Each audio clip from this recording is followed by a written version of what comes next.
ప్రార్థన. మహాపరిశుద్ధుడును మమ్మల్ని మిక్కిలిగా ప్రేమించిన గొప్ప తండ్రి, మా రక్షకుడు, మీ ప్రియకుమారుడైనటువంటి యేసుక్రీస్తు ప్రభువారి యొక్క సర్వశక్తి కలిగిన నామములో మీ కృతజ్ఞతాస్తుతులు స్తోత్రాలు చెల్లిస్తూ మా కన్న తండ్రి, మీ పాదాల దగ్గరికి వస్తున్నాను ఆయన.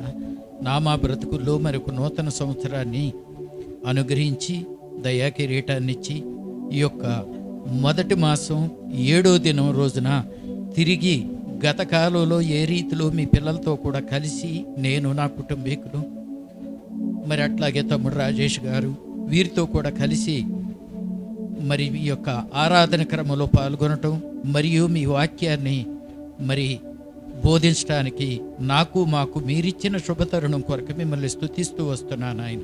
ఈ రాత్రికాల సమయంలో మరి కొద్ది సమయం మీ పిల్లల మధ్య అభాగ్యుడైనటువంటి నేను కూడా నిలవబడి మీ మాటలు చెప్పడానికి, మీరు నా జీవితంలో నా జీవితాల్లో నా కుటుంబ జీవితాల్లో మీరు చేస్తూ వస్తున్నటువంటి మేళ్ళను బట్టి, ఉపకారాలను బట్టి మరి మీ పిల్లల ఎదుట మరి వారికి సాక్ష్యం కూడా చెప్పడానికి నన్ను మీరు బలపరుస్తున్నందుకు మిమ్మల్ని స్తుతిస్తూ గణపరుస్తూ, మరి నా వెనక మాట్లాడుతున్నటువంటి మీ సేవకుడిని నన్ను కూడా మీ ఆత్మాభిషేకం చేత యేసుక్రీస్తు ప్రభువా మీరు అభిషేకించి మీ నామఘనత కొరకై మీ ప్రజలు అయినటువంటి మా అందరికి దీవెనకరంగా ఉంచమని యేసయ్య గన్నాములో మరి యొక్క మైక్ శబ్దం ద్వారా ఎందరైతే మీ మాటలు వింటారో వారందరూ కూడా మీ చేత ఆకర్షితులవటానికి కృప చూపించమని, ప్రతి విధమైనటువంటి అంతరాయాలు మీ నామలో కొట్టివేయమని, అందరూ హృదయాలు మీరు దయతో తెరవమని, వినే చెవు గ్రహించే మనస్తత్వం భద్రపరుచుకునేటువంటి కృప గుర్తు చేసుకుంటూ అన్వయించుకుంటూ జీవిస్తూ ఇతరులకు ప్రకటించువారుగా మా అందరిని మీరు అక్కడి వరకు చేయమని యేసయ్య కృప కలిగిన నామములో అడిగి స్తుతించి మనవులన్నీ పొందుకొని ఉన్నాము కన్న తండ్రి, ఆమేన్. 1వ కీర్తన 1వ వచనం చదువుకుందాం. దుష్టుల ఆలోచన చొప్పున నడవక, పాపుల మార్గమున నిలవక, అపహాస్యులు కూర్చున్న చోటున కూర్చుండక. చదువునా. యెహోవా ధర్మశాస్త్రమునందు ఆనందించుచు దేవారాత్రులు దాన్ని ధ్యానించువాడు ధన్యుడు. చాలే.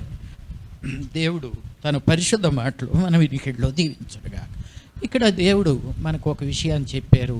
పలానా చోట ఆలోచన పలానోళ్ళ ఆలోచన తీసుకోకూడదు అంటే, దుష్టుల ఆలోచన చొప్పున ఒక, పాపుల మార్గం నిలవక, అపహాస్యులు కూర్చున్న చోటన కూర్చుండక అనేటువంటి 3 విషయాలు చెప్పారు. ఒకటి దుష్టుల ఆలోచన నడవటం, రెండోది పాపుల మార్గం నిలవక, మూడోది కూర్చుంటాం. 1 నడవటం, 2 నిలబడటం, 3వది కూర్చుంటాం. ఈ 3 చెప్పినటువంటి దేవుడు మనుషులైతే ఎట్లా ఉంటుందంటే, ఈ పని చెయ్యి అని సహాయం చేయరండి, చేసుకుపోతామే వాళ్ళంతటి. నాకు ఈయనేదన్నా చెప్పాడు అనుకోండి, అన్నట్లా చేస్తే బాగుంటుందని చెప్తాడు. చెప్పిన తర్వాత నాకు ఇంకా ఆయన కనపడ్డండి. దేవుడు అట్లా కాదు. దేవుడు చెప్పేదానికి, ఇట్లా చెయ్యని చెప్పేదానికి పరిష్కారం కూడా దేవుడు చెబుతాడు. ఇప్పుడు ఏం చెప్పాడో చూద్దాం. మరి దుష్టుల ఆలోచన చొప్పున నడవద్దని చెప్పినటువంటి దేవుడు మరి ఎవరు ఆలోచన చొప్పున నడవాలి అనేది మనం దేవుని యొక్క లేఖనంలో చూసినట్టయితే 32వ కీర్తన 8వ వచనం చదువుకుందాం. 32వ కీర్తన 8వ వచనం.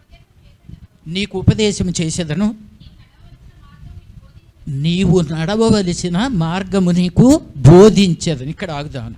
చూశారండి, అక్కడికి చేయొద్దని చెప్పారు, ఏం చేయాల్సింది కూడా దేవుడు పరిష్కారం చెప్పేశారు. ఇప్పుడు మనం నేర్చుకోవాల్సినటువంటి విషయం ఏంటంటే, దుష్టుల ఆలోచన చొప్పున నడవద్దు. గడిచినటువంటి 2020వ సంవత్సరం, ఈ సంవత్సరం కూడా ఇప్పటి వరకు కొన్ని విషయాల్లో మనం ఏం చేసామంటే, దుష్టుల ఆలోచన చొప్పున నడిచాం మనం. నా మట్టుకి నేను నడిచాను, మీ సంగతి నాకు తెలియదు కానీ నడిచాను. అయితే ఇప్పుడు దేవుడు ఈ రాత్రికాల సమయంలో హెచ్చరిస్తున్నాడు, అట్లా చేయొద్దు, ఇదిగో ఈ మార్గం. చెప్పు, చదువురా. నీకు ఉపదేశం చేసేదను, నీవు నడవవలసిన మార్గము నీకు బోధించేదను. ఇది సంగతి. దేవుడు మనకు బోధ చేస్తాడు ఎట్లా నడవాల్సింది. అంటే మనం చేయాల్సినటువంటి పని ఏంటి? ఇప్పుడు నేను ఎట్లా నడవాలి ప్రభు అని దేవుడిని అడగాలి. మనకు ఆలోచన వస్తే, ఏదైనా ఆలోచన వస్తే ఆలోచన ప్రకారం మనం వెళ్ళిపోతూ ఉంటాం. కానీ అది కాదు. భక్తుడైనటువంటి భగత్ సింగ్ గారు మరి ఒక దైవ సేవకుడు ఉండేవాడు, హెబ్రోన్ సంస్థ అధినేత. కనీసం గతంలో కూడా మీకు చెప్పున్నాను అనుకుంటా, షేవింగ్ చేయించుకుంటా అని కూడా ప్రభువుని అడిగేవాడు అంటాడు. ఎందుకు షేవింగ్ చేసుకుంటాక అడగాల్సినటువంటి ఒక సన్నివేశం జరిగింది. ఒకసారి గడ్డం బాగా పెరిగితే అతను మరి వెళ్ళటానికి ప్రార్థన చేస్తే నడిపింపు అంతగా లేక ఆగాడు. బాగా గడ్డం పెరిగిపోయింది. ఆ తర్వాత ఒకరోజు ప్రేరేపణ కలిగో ప్రభు చెప్పి ఒక చోటుకి వెళ్తే ఆ బార్బర్ షాప్ అతనికి ఈయన ఈ భగత్ సింగ్ గారు సువార్త ప్రకటించడానికి అవకాశం ఉన్నది. ఒకటి, ఆయన రక్షించబడ్డాడు. రెండోది, ఇది ఫ్రీగా చేసి పంపించాడు. దేవుని నామమునకు స్తుతి కలుగునుగాక.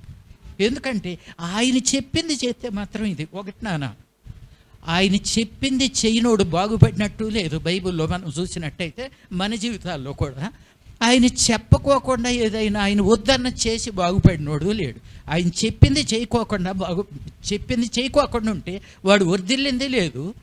దేవుడు చెప్పకోకుండా మన ఇష్టానుసారంగా చేసి బాగుపడినటువంటి విషయం కూడా లేదు. కనుక ఈ రాత్రికాల సమయంలో ప్రభువు చెబుతున్నారు, మనం ఎట్లా నడవాల్సింది ఆయన చెబుతారు. అంటే మనం ఇప్పుడు ఎక్కడికి రావాలి?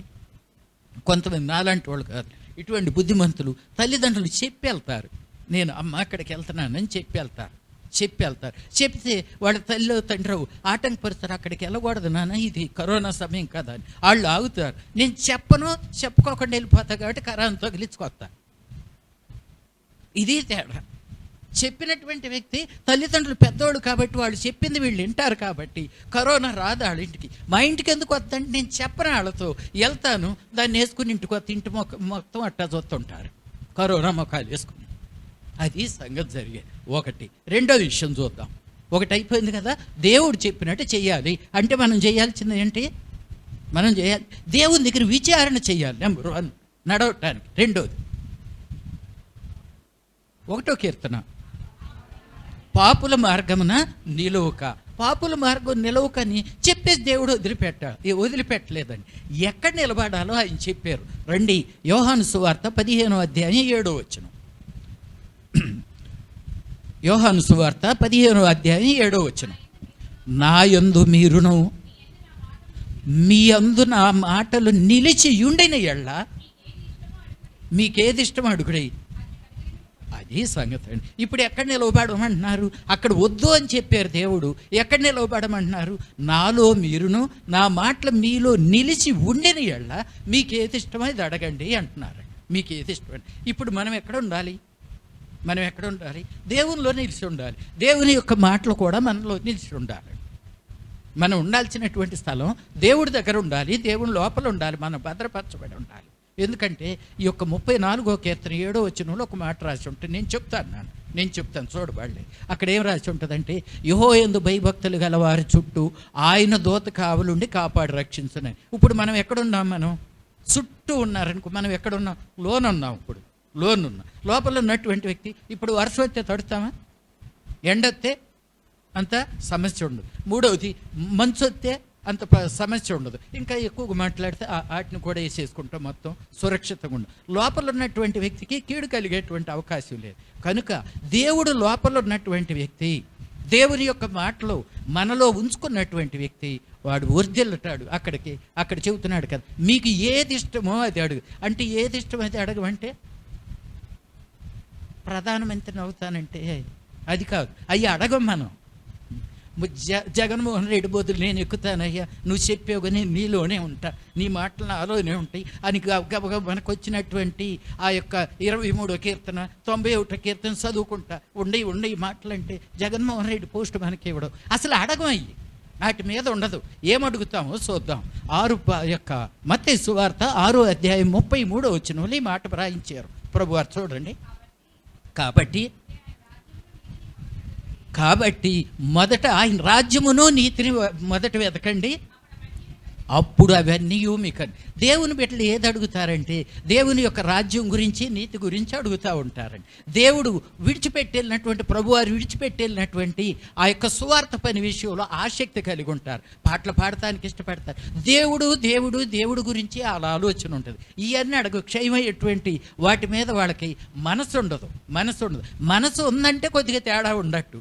ఏదన్నా క్షయమైపోయేటువంటి వాటి మీద మాటికి దేవుడు ఇవ్వపోయిన అడుగుతున్నాం అంటే కొద్దిగా తేడా ఉండట్టు మనలో. కొద్దిగా కాదు, ఎక్కువ తేడా ఉన్నట్టు. వాటి మీద మనసు ఉండదు. ఎందుకంటే ఇక్కడ దేవుని యొక్క లేఖనం చదువుతాం కదా, ఏమున్నది అక్కడ? మొదట నా రాజ్యాన్ని నీతిని వెతకండి, వాటితో పాటు మీకు మిగతా అన్నీ అనుగ్రహించబడతాయి. ఇంకా పైన చూసినట్టయితే మనకి కావాల్సిన ఆయనకు ముందుగానే తెలుసు అని రాసి ఉంటుంది అక్కడ. మనకు కావాల్సినవన్నీ, ఆయన పిల్లలకు కావాల్సినవన్నీ ఆయనకి తెలిసే ఉంటాయి. ఎందుకంటే మన దేవుడు మొదటే సృష్టిని ఏర్పాటు చేసి ఆ తర్వాతే మనిషిని తయారు చేశాడు. దేవుడు మొదటే సృష్టిని ఏర్పాటు చేసి ఆ తర్వాతే మనిషిని తయారు చేశాడు. ఎందుకంటే సృష్టిని మానవుడు అనుభవించడానికి వాటి అన్నిటి మీద అధికారం ఇచ్చాడు. 8వ కీర్తనలు ఉంటుంది అనుకుంటా మాట. కనుక ఈ విషయాన్ని మనం గమనిస్తే నిలవాల్సినటువంటి స్థలం ఫలానా చోట నిలవద్దని చెప్పారు ప్రభు, అక్కడ ఎక్కడ నిలవాలో చెప్పారు. ఫలానా చోట నిలవద్దని చెప్పారు ప్రభు, ఎక్కడ నిలవాలో కూడా చెప్పారు. 2. 3వ విషయం చూద్దాం. అపహాస్యులు కూర్చున్న చోట కూర్చోండకూడదు. అపహాస్యులు అంటే అవి చెప్పదలుచుకోవాలి లేక నేను అది కూర్చోవలసినటువంటి స్థలం చెబుతాను. రండి నాతో కూడా. లోకాసు వార్త 10వ అధ్యాయము 38వ వచనం చదువుదాం. అంతటి వారు ప్రయాణమై పోచుండగా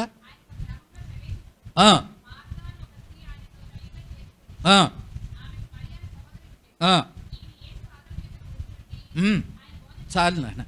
ఎక్కడ కూర్చుందండి? యేసు పాదముల యొద్ద కూర్చుండి ఆయన బోధ వింటుండేది. కూర్చోవలసిన స్థలం ఎక్కడప్పుడు? యేసయ్య పాదాల దగ్గర కూర్చోవాలి. మనం ఎక్కడ కూర్చుంటాం? నిజం చెప్పుకుందాం, మనం ఎక్కడ కూర్చుంటాం? ఎటు నడుస్తాం? ఎక్కడ నిలబడతాం? ఎక్కడ కూర్చుంటాం? నేటి దినాల్లో చూసినట్టయితే టీవీ. వాస్తవం కదా, గతంలో కూడా మీకు చెప్పాను. ఉండే ఇప్పుడు కూడా కొత్తగా కొన్నారనుకుంటా. ఎక్కడ మనం వెళ్ళే ప్రయాణం ఎక్కడికి? టీవీ దగ్గరికి. నిలబడేది ఎక్కడికి? టీవీ దగ్గరికి. తర్వాత కూర్చునేది నిలబడిన వాళ్ళు ఎంతసేపు అక్క కూర్చో. ఎక్కడప్పుడు దేవుడు ఎక్కడైతే వద్దన్నాడు అటే ప్రయాణం చేస్తాం, అక్కడే నిలబడతాం, అక్కడే కూర్చుంటాం. మరి దేవుని దగ్గర పాదాల దగ్గర కూర్చుని ఏం చేస్తున్నామా? దేవుని యొక్క బోధ వింటుంది. దేవుని యొక్క బోధ విన్న వాళ్ళు ఎవరు చెడిపోతారండి? అసలు దేవుని మాటలు విన్న వాళ్ళు ఎవరు చెడిపోతారు? విననోళ్ళు చెడిపోతారు. విన్న వాళ్ళు ఎవరు చెడిపోతారండి? చదవరా. ప్రభు బోధ అక్కడ బోధ వింటా ఉన్నది. ఆ తర్వాత మాట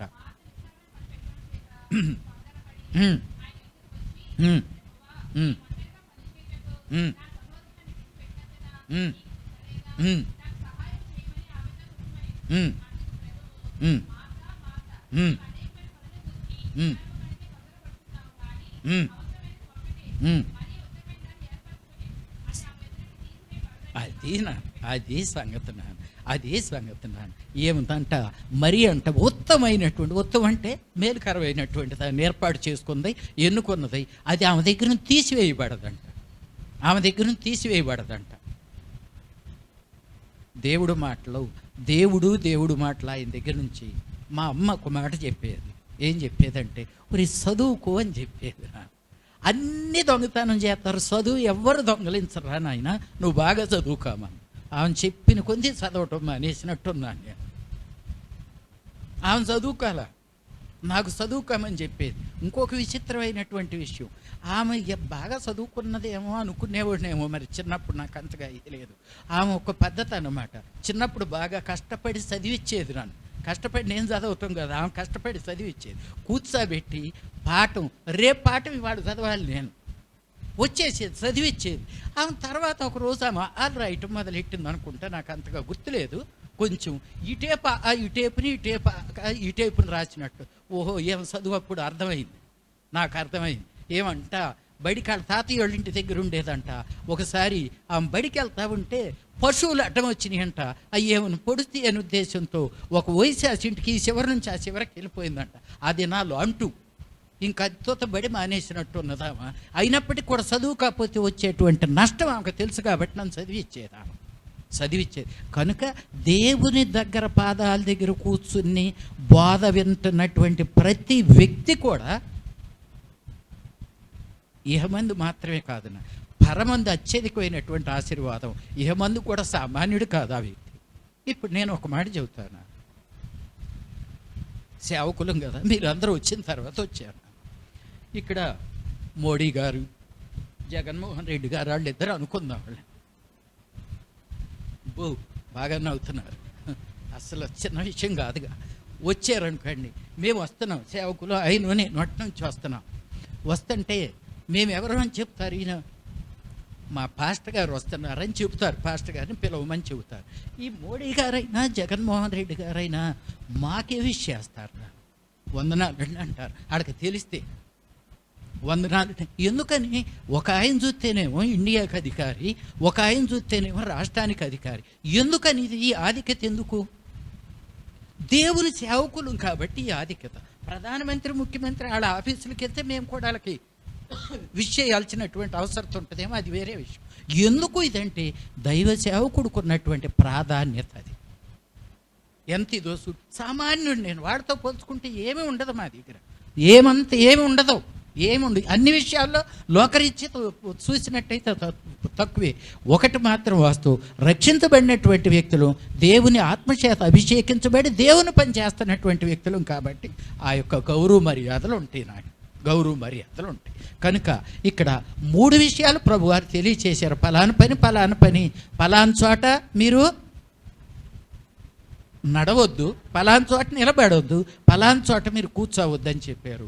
దానికి మరి ఎక్కడెక్కడ నడవాలి, ఎక్కడ నిలబడాలి, ఎక్కడ కూర్చోవాలో కూడా ప్రభువు చెప్పారు. ఇప్పుడు ఈ యొక్క రాత్రికాల సమయంలో మనం ఎక్కడున్నామో పరిశీలించుకోవాలి.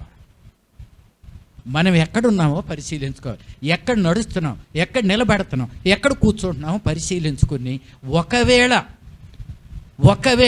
దేవునికి విరుద్ధమైనటువంటి ప్రదేశాల్లో మనం ప్రయాణం చేస్తుంటే, నడుస్తుంటే, అక్కడ అటువంటి ప్రదేశాల్లో మనం నిలబడితే, అటువంటి ప్రదేశాల్లో మనం కూర్చుని ఉంటే వెంటనే ప్రభు దగ్గర క్షమాపణ అడిగి దేవుని యొక్క కనికరం పొందుకుంటాం మేలు అని దేవుని యొక్క లేఖనం ఉన్నది కదా. ఆ యొక్క సామెతల గ్రంథం 28:13 ప్రకారం అతిక్రమలు దాచిపెట్టువాడు వరితెల్లడు, వాటిని ఒప్పుకొని విడిచిపెట్టువాడు కనికరం పొందును. కనుక మరి యోహాను రాసిన మొదటి పత్రిక 1వ అధ్యాయం 9వ వచనం చూసినట్టయితే, మన పాపాలు మనం ఒప్పుకుంటే ఆయన నమ్మదగిన వాడు, నీతిమంతుడు కనుక మన పాపాలని క్షమించి సమస్త దుర్నీతి నుండి మనల్ని పవిత్రులుగా చేస్తారు. పూర్వకాలంలో వైద్యం లేనప్పుడు ప్రెగ్నెన్సీ స్త్రీలు పల్లెటూరులో చనిపోయేవాళ్ళు, పాములు కరిస్తే చనిపోయేవాళ్ళు, వైద్య సదుపాయం లేక. ఇప్పుడైతే పాము అట్ట కాటేసి దాని మూతి తీకు ముందే 108 గబా వచ్చేత ఫోన్ చేస్తే దాని మూతి అన్నది ఇది అంత స్పీడ్గా ఉంది. ఇప్పుడు కూడా వైద్య సదుపాయం చేసుకోకపోతే ఇక నాడి కర్మ, ఇక వాడిని ఇక గవర్నమెంట్ ఏం చేయలేరు, ఇక వాడి కర్మ అంతే. ఇక కనుక గత కాలంలో కొంతకాలం క్రితం మనకి వాక్యం అందల. ఇప్పుడు వరకు ఈ విషయం మనం ఎక్కడ నిలబడింది తెలవు, అదే మనం ఎటు ప్రయాణం చేస్తాను తెలవదు, మనం నడిచేటువంటి ప్రదేశం ఈ రాత్రికాల సమయంలో మన జ్ఞాపకం లేదనుకో, నేను తప్పుడు దారిలో నడుస్తున్నానని ఇప్పుడు ప్రభువు చెప్పారు, సరి చేసుకోవాలి. ఎక్కడ నిలబడుతున్నావు, తప్పుడు దారిలో నిలబడి ఉంటే మనం ఇప్పుడు సరి చేసుకోవాలి. మూడో తప్పుడు దారిలో మనం కూర్చుని ఉంటే మనం సరి చేసుకోవాల్సిందిగా ప్రభువు పేట మొదట నేను, తర్వాత మీరు కూడా సరి చేసుకోవాల్సినటువంటి అవసరం ఉన్నది. ఇప్పుడు అర్థమైంది కదా మీకు? ఇంకేమన్నా అర్థం కాకపోతే అడగండి, చెప్తాను. ఇప్పుడు దేవుని యొక్క లేఖనంలోంచి వాక్యం చెప్పేస్తే మళ్ళీ మధ్యలో ఏమన్నా ప్రభు తలంపులు ఇస్తే చెప్తాను. అంతలో నాకు నా జీవితంలో దేవుడు చేసినటువంటి కొన్ని పరిస్థితులను నేను మీకు సాక్ష్య రూపంగా చెబుతాను. రండి, 119వ కీర్తన 175వ వచనంలో నేను చెప్తాను, నీవు నన్ను బ్రతికించుము, నేను నిన్ను స్తుతిస్తానని భక్తుడు మాట్లాడుతున్నాడు. ఇప్పుడు వాస్తవానికి పోయిన నెల 22వ తారీఖు నేను చనిపోవాల్సింది. పోయిన నెల 22వ తారీఖుని మీకు సమాచారం ఇచ్చి ఉంటారు, పాస్టర్ గారు చెప్పి ఉంటారు. 22వ తారీఖే. ఆ తర్వాత కూడా ఇంట్లో కూడా ఒక భయంకరమైనటువంటి పరిస్థితిని బట్టి, అప్పుడు కూడా నాకైతే నాకున్నటువంటి ఆరోగ్య పరిస్థితిని బట్టి ఆ యొక్క ఏసీ వేసుకుందాం అనుకుంటా పడుకున్న ఏసీ వేసుకోవాలి. అక్కడ ఒక మధ్యరాత్రికి చాలా ఘోరమైంది. అప్పుడు కూడా మరణ పరిస్థితిలోంచే ప్రభు తప్పించారు. ఆ యాక్సిడెంట్ విషయం చూసినట్టయితే నేను ఆ యొక్క ఖమ్మం అనే ప్రదేశానికి బయలుదేరి వెళ్తూ ఉన్నాను ఉదయకాల సమయంలో. కొంత దూరం వెళ్ళిన తర్వాత ఏం జరిగిందో నాకు తెలియదు, ఎవరొచ్చి గుద్దేరో లేకపోతే నేను పడ్డానో నాకు తెలియదు. నేను పడిపోయాను. ఇక్కడ ఈ చేతికి కాళ్ళకంతా గాయాలైన, ఈ యొక్క భుజానికి కూడా బాగా దెబ్బలు తగిలి, మరణంలోంచే యేసయ్య సజీవుడుగా నన్ను తప్పించారు. దేవుని నామాన్ని స్తుతి కలుగునగా. మరణంలోంచే తప్పించారు. అక్కడ ఏంటంటే ప్రభువు నాతో ఉండబట్టి యేసయ్యే నాలో నాతో ఉండబట్టి మళ్ళీ ఆ బండి తీసుకుని నేను వెంటనే హాస్పిటల్కి వెళ్ళి నేనే జాయిన్ అయ్యా. ఇది మానవ కార్యం కాదు, ప్రభు కార్యం అని నేను నమ్ముతాను. ప్రభు కార్యం అని. అట్లా ప్రభు ఆ మరణంలోంచి తప్పించి నూతన సంవత్సరంలో మీతో పాటు నన్ను నా కుటుంబీకులను కూడా సజీవులుగా ప్రవేశపెట్టి మరి దినదినం స్వస్థిస్తామన్నారు. కొద్దిగా తల తిరుగుతుంది, కొంచెం నొప్పి అవుతున్నది. అది సిటీ స్కాన్లో చూపిస్తే తలకి ఏం కాలేదు. ఎంఆర్ఐ అయితే నాకు భయం అని సిటీ స్కాన్ తీపిస్తే దాంట్లో ఇది లేదు. ఈయన పాస్టర్ గారు కొంచెం మెడికల్గా ఆయనకి ఆ విషయం తెలుసు. పాస్టర్ గారు మరియు ఆయన మరి చెప్పాలంటే నా దృష్టిలో అంటే డాక్టర్ అని ఉండదు, కానీ డాక్టర్తో సమానుడు నా లెక్కలో. డాక్టర్ అయితే ఉండదు కానీ ఆయనకి డాక్టర్తో సమానుడు. కొన్ని విషయాలు ఆయనకి తెలుసు. అయితే అట్లాంటి వాళ్ళు సలహా, మొదట ప్రభు కృప, తర్వాత అలాంటి వాళ్ళు సలహా బలపరచబెడుతున్నా. అయితే ఇది ఒక్కటే కాదండి, ఇది ఒక్కటే కాదు నన్ను మరణంలోంచి ప్రభు తప్పిస్తూ. ఈయన నేను మరి బాబు ఉన్నాడో లేడుగా పెట్రోల్ బంకులోనైతే వినుకొండలో మా కారు మేము కాక ఊరు తగులు పడిపోయేది. పెట్రోల్ దాచేటువంటి ప్రదేశంలో మూత తీసి ఉంచారు. దాని మీదగా నేను రివర్స్ చేత కారు వెనకబాని చేశాను. అది టైర్ పగిలిపోయి మంట వచ్చినట్టున్నది. ఆ మంట కన్నా దానికి సరైనటువంటి రీతిలో ఇచ్చేస్తే దాని పక్కనే ఒక ఇండియన్ గ్యాస్ అనుకుంటా, లేకపోతే హెచ్పి గ్యాస్ ఉన్నది. వరుస ఆ ప్రాంతం మొత్తం తగులడిపోయేది. మొదట మేము గాలిపోయేవాళ్ళం. ప్రభు తప్పించారు, మరణాల్లోంచే తప్పించారు, ప్రభు తప్పించారు.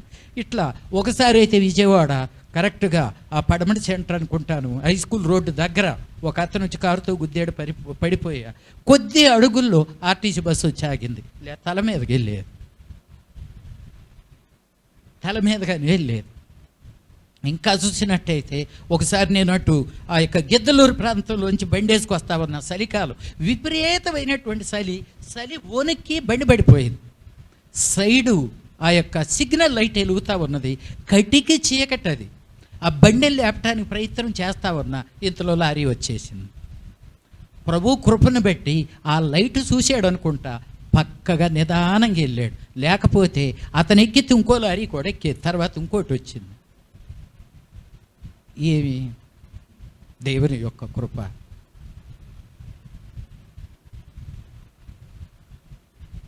దేవుని యొక్క కృప.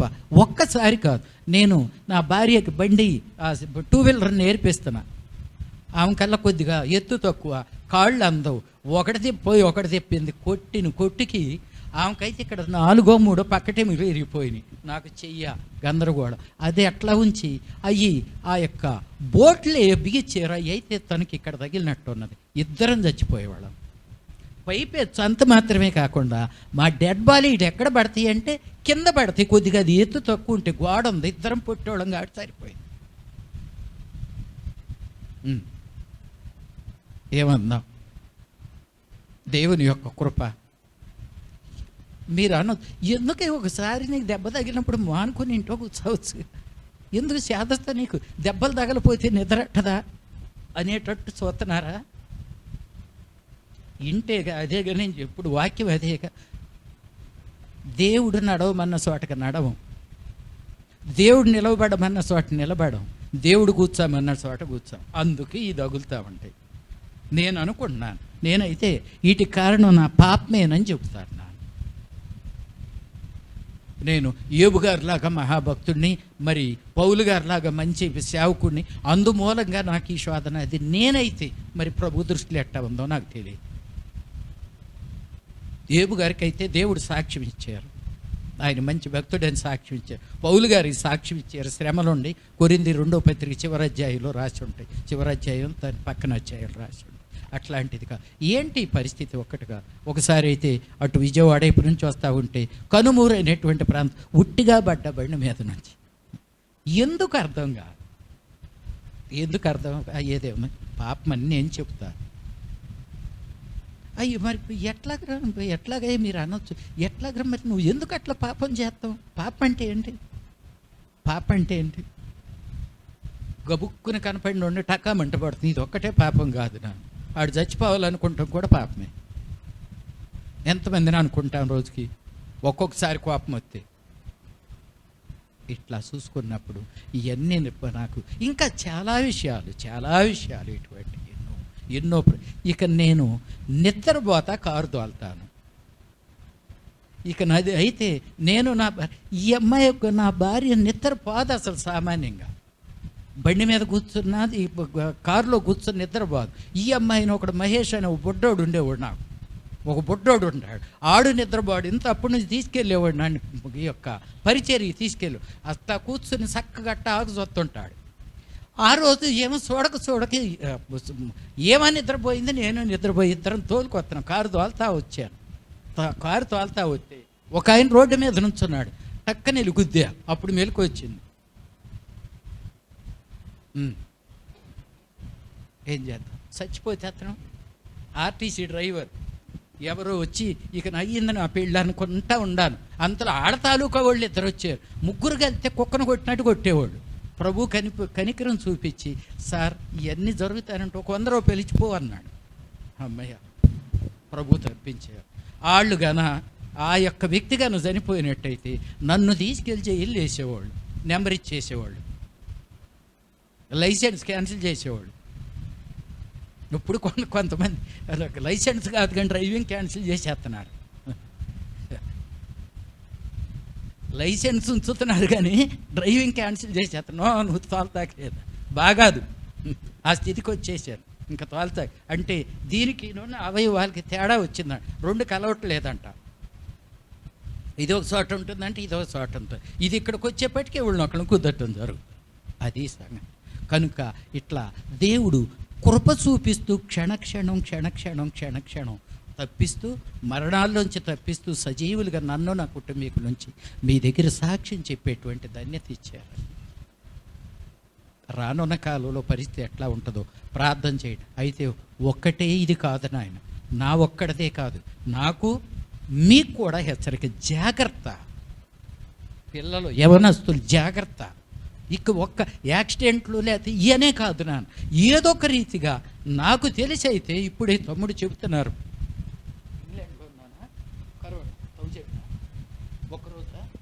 ఒక్క రోజులో ఇంగ్లాండ్లో 1000 మంది చనిపోయారంట కరోనా. మొదట కరోనా తప్పించారు ప్రభు మనల్ని, రెండోది మళ్ళీ వస్తుందంట. దీని మొదటి దానికంటే కొంచెం గట్టిదంట అది. దాంట్లో మునుపుటి కంటే ఎక్కువ మేలు చేసే దేవుడు కాబట్టి మన దాంట్లోంచి కూడా తప్పిస్తారు. అయితే మనం చేయాల్సినటువంటి పని ఏంటంటే అవి జరుగుతాయి ఈ ఆలోచన కాదు, కానీ మనకు కావాల్సింది జాగ్రత్తగా ఉంటాం, ప్రార్థన చేసుకుంటాం. ఎందుకంటే 68వ కీర్తన 20వ వచనంలో ఈ మాట వ్రాయబడి ఉంటుంది చూడండి. 68వ కీర్తన 20వ వచనం.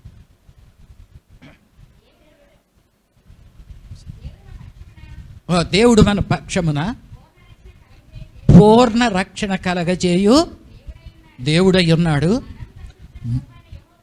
మరణము తప్పించుట ప్రభు అయినటువంటి యెహోవా. కనుక ప్రభు నన్ను నా భార్య అని ఇద్దరు బిడ్డలను మరణాల్లోంచి తప్పించి సజీవులుగా మీ మధ్య నిలబెట్టినటువంటి ఆ యొక్క ప్రభు అయినటువంటి యేసుక్రీస్తు ప్రభువారు మరి ఎంత గొప్ప దేవుడు, త్రిత్వంలో ఉన్నటువంటి ఏకైక మన కన్న తండ్రి ఎంత గొప్ప దేవుడు. మరి ఈ రీతిలో త్రిత్వంలో ఉన్నటువంటి తండ్రి అయినటువంటి దేవుడు, కుమారుడైనటువంటి దేవుడు, పరిశుద్ధాత్మ దేవుడు, త్రిత్వంలో ఉన్న ఏకైక దేవుడు, ఆయన యొక్క శాశ్వతమైన ప్రేమ, కృప, ఆదరణ చూపుతూ నన్ను నా భార్య బిడ్డలను సురక్షితంగా ఉంచుతున్నారు. అంత మాత్రమే కాదు, ఆరోగ్యవాయుష్కాలం ఇచ్చి భోజన విషయం చూసినట్టయితే నా భార్యకి జీతాలు వచ్చి ఇది 10 నెలలు కంప్లీట్ అయి 11వ నెల, 10 నెలలు కంప్లీట్ అయి 11వ నెల, 11 నెలలు చెప్తాను. డబ్బులు లేకపోతే అప్పు చేయటం నాకు బాగా ఇష్టం. కొంతమంది ప్రార్థన చేసుకుంటారా, అంతసేపు నేను ఆగలేదు. ఎందుకంటే డబ్బులు లేకపోతే నిద్ర అట్టదు, అవి వచ్చినాక అవి అయ్యేదాకా నిద్ర అట్టదు. అయితే అప్పుడు నాకు ఒకరోజు ఒక ఆలోచన వచ్చింది. ఏంటి ఆలోచన అంటే, కొద్దిగా ఉన్నాయి కదా డబ్బులు, పలానోళ్ళకి ఫోన్ చేసి పంపని చెబుదామనేటువంటి ఆలోచన కలిగి ఉన్నా.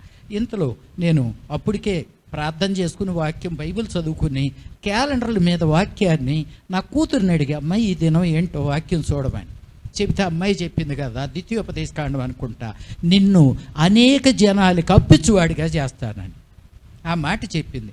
నాకు ఆ మాట నన్ను పట్టుకున్నది, మరి స్థిరపరిచింది. ఆ మాట దేవుని యొక్క మాట పట్టుకున్నది నన్ను స్థిరపరిచింది. అప్పు చేయటానికి సాహసించాల. సుమారుగా కొన్ని నెలల నుంచి ఈ క్షణం వరకు కూడా పాతవి ఉండంగానే కొత్త ఇస్తా వస్తున్నాడు నాకు.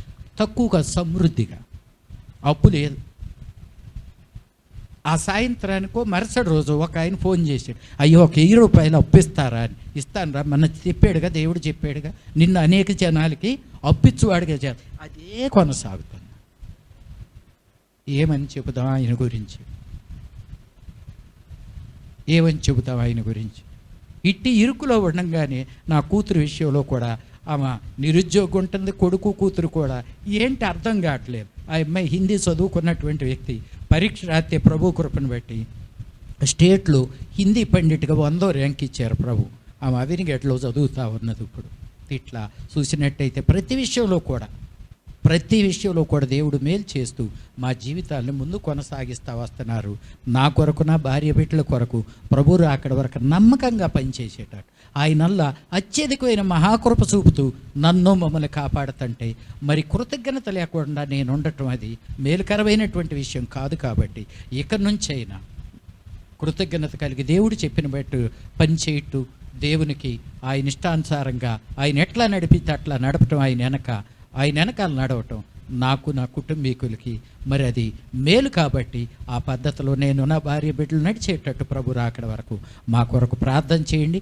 మీరు ప్రార్థన చేస్తారని పాస్టర్ గారు చెప్తా ఉన్నారు. గతంలో కూడా మీరు ప్రార్థన చేశారు అనేక విషయాల్లో, ఇప్పుడు కూడా చేస్తారు, రాబో కాలంలో చేస్తారు. మీకు దేవుడు ఇవ్వదలిచినటువంటి ప్రతిఫలం తప్పనిసరిగా దేవుడు మీ కొరకు దాచి ఉంచారు. ఇస్తారు తగిన సమయంలో ఇస్తారు. కనుక ఈ విషయాలను జ్ఞాపం చేసుకుని, ఇంకేదో మర్చిపోయాను, అయినప్పటికీ కూడా మరొక అవకాశం ఉంటే ప్రభు ఇస్తే తప్పనిసరిగా ఇచ్చేస్తాను. కనుక ఇప్పుడు మరొకసారి మీకు వాక్యం గుర్తు చేసి నేను ముగిస్తాను.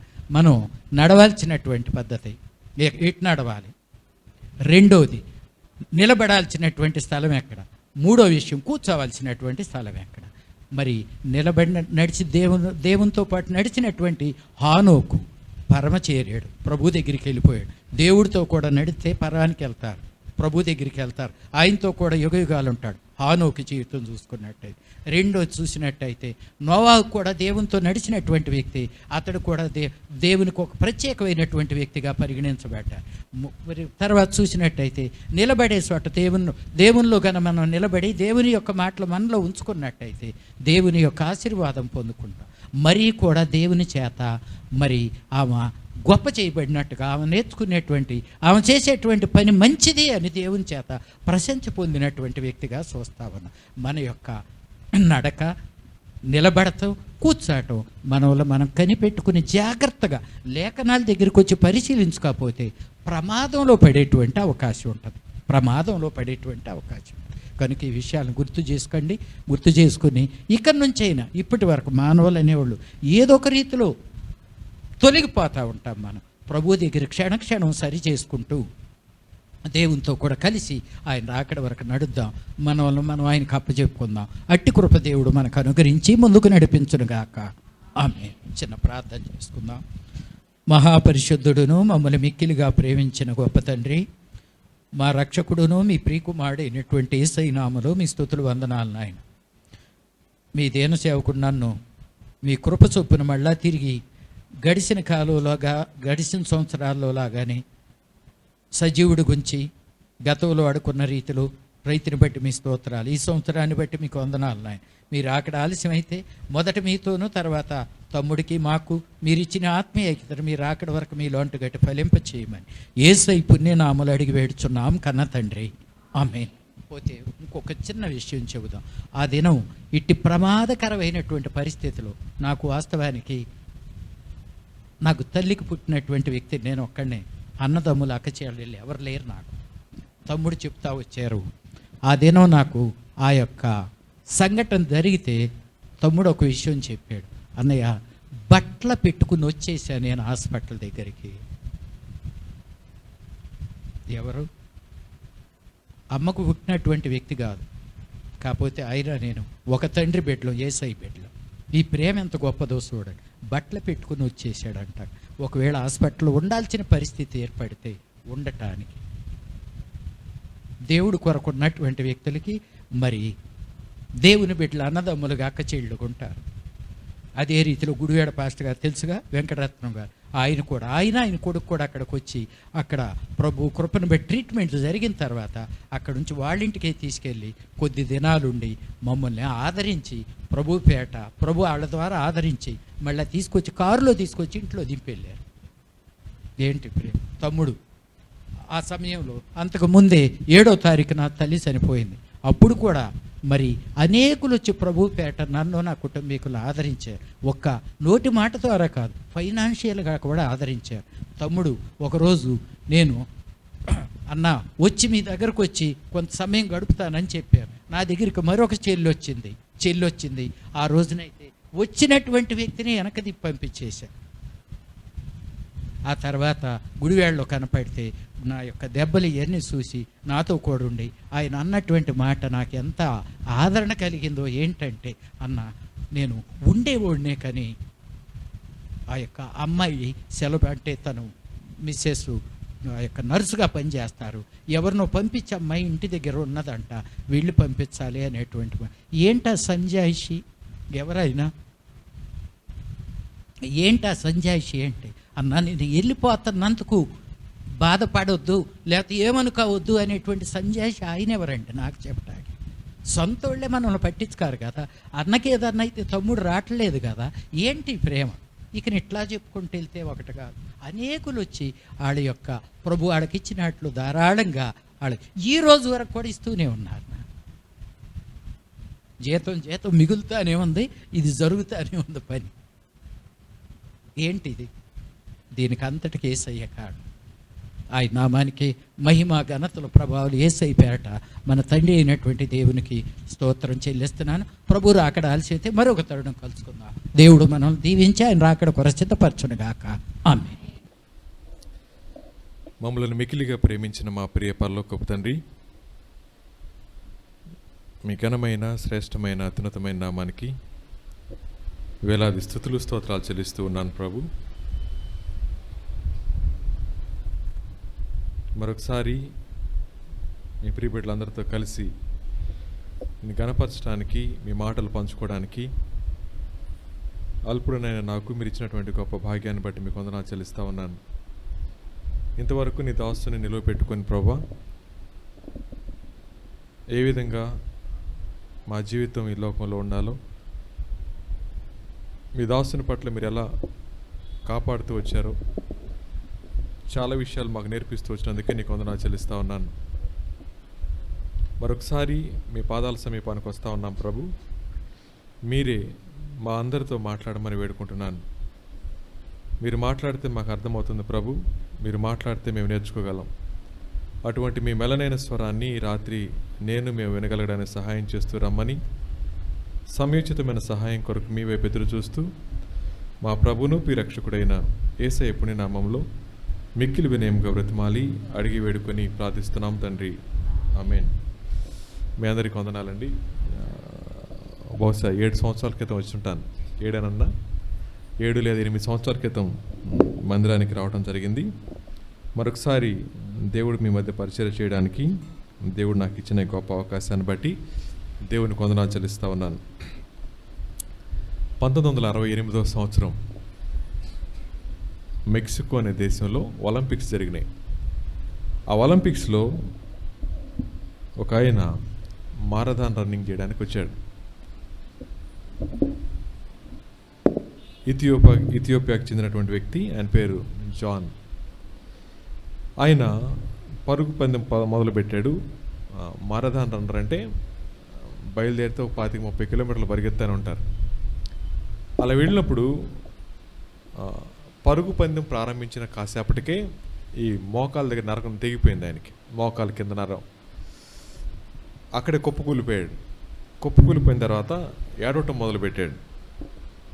ఎందుకని ఏడుస్తున్నాడండి అంటే, తన చుట్టూ ఉన్న వాళ్ళందరూ వెళ్ళిపోతున్నారు, ఈయన ఆగిపోయాడు. కాసేపటికి లేచి కాల్ని టవల్తో కట్టేసుకొని మరల పరిగెత్తడం మొదలుపెట్టాడు. ఈలోపు రన్నింగ్ రేస్ ముగిసిపోయింది. పొద్దున ఎప్పుడు బయలుదేరారు, ముగిసిపోయింది. ఫస్ట్, సెకండ్, థర్డ్ కూడా వచ్చారు, అయిపోయింది. పందెం అయిపోయింది, బహుమతులు కూడా ఇచ్చారు. రాత్రిపూట అయిపోయింది, చీకటి పడుతుంది, స్టేడియం నుంచి అందరూ వెళ్ళిపోతూ ఉన్నారు. వెళ్ళిపోతున్న సమయంలో ఈయన కుంటుకుంటా స్టేడియంలోకి ఎంటర్ అవగానే అందరూ లేచి ఆశ్చర్యపడి చూస్తూ ఉన్నారు. పరుగు పందెం ఆగిపోయింది, ప్రజలందరూ వెళ్ళిపోయారు, బహుమతులు ప్రదానం చేయబడినాయి. అయినా ఈయన ఏం చేయట్లేదు, పరుగును ఆపట్లేదు, వెళ్ళిపోతూనే ఉన్నాడు. వెళ్ళిపోయిన తర్వాత అప్పటికే కొంతమంది స్టేడియంలో కూర్చుని ఉంటారు కదా, వాళ్ళు చప్పట్లు కొడతా ఉన్నారు. ప్రపంచమంతా టీవీలో చూస్తూ ఉంది. అటువంటి సమయంలో ఆ పరుగు పందెం ముగిసిన తర్వాత ఆయన ఇంటర్వ్యూ చేశారు. ఏమని ఇంటర్వ్యూ చేశారంటే, స్టీవెన్, పరుగు పందెం ముగిసిపోయిందని నీకు తెలుసు, నువ్వు పరిగెత్తడం వలన గెలవలేవని కూడా తెలుసు, మరి ఎందుకని అలా కాలు తెగిపోయినా కుంటుకుంటా వెళ్తున్నావంటే ఆయన చెప్పిన మాట, నా దేశం నన్ను నమ్మి 5,000 కిలోమీటర్లు ఇక్కడ పంపించింది. ఎన్ని కిలోమీటర్లమ్మా? 5,000. నన్ను పంపించింది పరుగు పందెం మొదలు పెట్టడానికి కాదు, ముగించడానికి అన్నాడు. ఏమన్నాడు ఆయన? పరుగు పందాన్ని మొదలు పెట్టడానికి కాదు, ముగించడానికి అని. క్రైస్తవ విశ్వాస జీవితం అనేది ప్రారంభం బాగానే ఉంటుంది, కానీ కొనసాగింపు అనేది చాలా కష్టంగా ఉంటుంది కదా. ప్రారంభ దినాల్లో మనకున్న ఆసక్తి ఇప్పుడు కూడా ఉందంటారా? అందుకని బైబిల్లో ఒక సంఘాన్ని గురించి మాట్లాడుతూ ప్రకటన గ్రంథం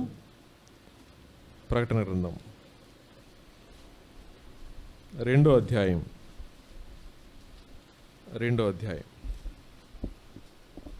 మొదటి వచనం నుంచి నేను చదువుతాను. ఎఫెస్సులో ఉన్న సంఘపు దూతకు ఇలాగు వ్రాయుము, 7 నక్షత్రములు తన కుడి చేత పట్టుకొని 7 దీపస్తంభముల మధ్య సంచరించేవాడు చెప్పు సంగతులు ఏమనగా, నీ క్రియలను, నీ కష్టమును, నీ సహనమును నేను ఎరుగుదును. నీవు దుష్టులను సహింపలేవనియు, అపోస్తలులు కాకయే తాము అపోస్తలులమని చెప్పుకుని వారిని పరీక్షించి వారు అబద్ధికులని నీవు కనుగొంటివనియు, నీవు సహనము కలిగి నా నామము నిమిత్తం భారం భరించి అలయలేదని ఎరుగుదును.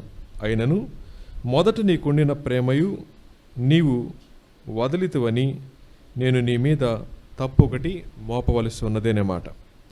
ఈ మాట మనతో మాట్లాడుతున్నట్టుగానే మనం తీసుకుందాం.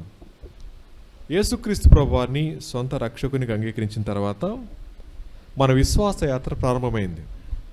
ప్రారంభమైన తర్వాత మొదట ఉండినటువంటి ప్రేమ ఇప్పుడు ఉందంటారా? మొదట ఉండినటువంటి జీల్ ఇప్పుడు ఉందా? మొదట మోకరిస్తే గంటలు అలా కూర్చునేవాళ్ళవి, ఇప్పుడు మంచం మీద దుప్పటి కప్పుకుని కూర్చుంటాం. గతంలో రక్షించబడిన కొత్తలో బైబిల్ని బాగా చదివేవాళ్ళం, ఇప్పుడేమో క్యాలెండర్ మీద వాక్యం చదువుకుంటాం. ఎందుకని? బైబిల్ని మోసే పరిస్థితి లేదు కాబట్టి. అంత క్రితం వాక్యాన్ని శ్రద్ధగా ఆలకించేవారమే. ఈయన ఎఫెసీ సంఘంతో మాట్లాడుతున్నాడు. అలాంటి సంఘం ఇప్పుడు ఏమైపోయింది చెప్పండి? మొదట ఉన్నటువంటి ప్రేమని వదిలిపెట్టేసిందని చెప్తా ఉన్నారు. ఈ మాట గురించి ఆలోచిస్తూ ఉంటే ఇప్పటి వరకు దేవుని దాసులు మాట్లాడుతూ వచ్చారు. ఏమని? దుష్టుల ఆలోచన చొప్పున నడువక, పాపుల మార్గమున నిలువక అని చెప్పారు. సో దీన్ని ఏమంటామని అంటే ప్రోగ్రెషన్ ఆఫ్ సిన్ అంటాం. పాపములో మానవుడు నడిచేటటువంటి దానికి ఒక దారి, అది ప్రోగ్రెషన్. అది మొదటగా నడుస్తాడు, తర్వాత నిలుస్తాడు, ఆ తర్వాత కూర్చుంటాడు. ఇది ప్రోగ్రెషన్ ఆఫ్ సిన్ అంటాం. దానిలో చివరికి ఏమైపోయాడు? ఆయన కూర్చుండిపోయాడు. కూర్చుండిపోవడం అంటే ఇక లేవలేని పరిస్థితి వచ్చినప్పుడు కూర్చుండిపోతారు. కూర్చుండిపోయిన వ్యక్తిని ఎవరు లేపాలి? ప్రభు మాత్రమే లేపాలి. ఇప్పుడు మనం ఏం తెలుసుకోబోతున్నామంటే దాని కంటిన్యూయేషన్గానే ప్రోగ్రెషన్ ఆఫ్ గాడ్లీనెస్, దైవ భక్తిలో మనం ఎలా ఎదగాలి. ఎఫెసీ సంఘంతో మాట్లాడుతున్నాడు ప్రభు, గతంలో చాలా బాగున్నావు, కానీ ఇప్పుడు ఎలా ఉన్నావు? కొంచెం ఎక్కడో నెమ్మదిగా జారిపోతా ఉన్నావు. అలా జారిపోకుండా ఉండాలి అంటే దేవుడు మన జీవితంలో కార్యాన్ని ఆరంభించింది సన్నగిలిపోవడానికి కాదు. జాన్ స్టీఫెన్ ఏమన్నాడు? నా దేశం నన్ను నమ్మింది, 5,000 కిలోమీటర్లు పంపించింది, ముగించి ఆగిపోవటానికి కాదు, స్టార్ట్ చేసి ఆగిపోవటానికి కాదు, రేస్ని ముగించాలి అని చెప్పి. సో క్రైస్తవ విశ్వాస జీవితం అనేది ఒక పరుగు పందెం అయితే, ఆ పరుగు పందెంలో ఉన్న మనమందరం కూడా 3 ప్రాముఖ్యమైన విషయాలు నేర్చుకోవాలి. ఈ 3 ప్రాముఖ్యమైన విషయాలు ఇందాక అన్న చెప్పిన దానికి రివర్స్లో చెప్తాను. ఎలా? 1 కూర్చుని, తర్వాత నిలిచి, ఆ తర్వాత నడుచుకుంటూ వెళ్ళిపోవాలి. అర్థమవుతుంది కదమ్మా? ఈజీగా గుర్తుంటుందని అలా రాసుకున్నాను. రైట్, మొదటిగా చూద్దాం. చూడండి, అపోజిట్ అయిన పౌలు ఎఫెసీలకు రాసిన పత్రిక ఓపెన్ చేసి పెడదాం, అక్కడే ఉందాం. ఈ అపోస్తలుడైన పౌలు ఈ పత్రికను రాస్తూ ఆయన ఎంతో భారంగా ఈ పత్రికను రాస్తా ఉన్నాడు. మొదటి వచనం చదువుదాం, మొదటి అధ్యాయం మొదటి వచనం. దేవుని చిత్తము వలన క్రీస్తు యేసు అపోస్తలుడైన పౌలు ఎఫెసులోనున్న పరిశుద్ధులను క్రీస్తు యేసునందు విశ్వాసులైన వారికి శుభమని చెప్పి వ్రాయినది. ఎవరికి రాస్తా ఉన్నాడు ఈయన? ఎవరికి రాస్తా ఉన్నాడు? పరిశుద్ధులకు రాస్తా ఉన్నాడు. రైట్. ఇక్కడ కూర్చున్న మనందరం కూడా నేను ఇలా అనుకుంటాను, పరిశుద్ధపరచబడుతున్న విశ్వాసులం అనుకుంటున్నాను. ఇలాంటి మనకి ఒక లెటర్ రాస్తే ఎలా ఉంటుందంటే ఇలా ఉంటుంది. పరిశుద్ధులైన వారికి ఒక లెటర్ రాస్తే ఎలా రాస్తారంటే ఇలా రాస్తారు. ఏమని రాశాడు? మన తండ్రి అయిన దేవుని నుండి ప్రభు అయిన యేసుక్రీస్తు నుండి మీకు కృపయు సమాధానము కలుగునుగాక. ఇది బ్లెస్సింగ్ ఇస్తాడు, కృపా సమాధానం. ఇప్పుడు అంటున్నాడు ఆయన, అంత చెప్పను కానీ 3 విషయాలు చెప్తాను. మొదటి విషయం ఏంటండి అంటే ఎఫెసీయులకు రాసిన పత్రిక 2వ అధ్యాయం 8వ వచనం చదువుదాం. ఎఫెసీయులకు రాసిన పత్రిక 2వ అధ్యాయం 8వ వచనం చదువుకుందాం.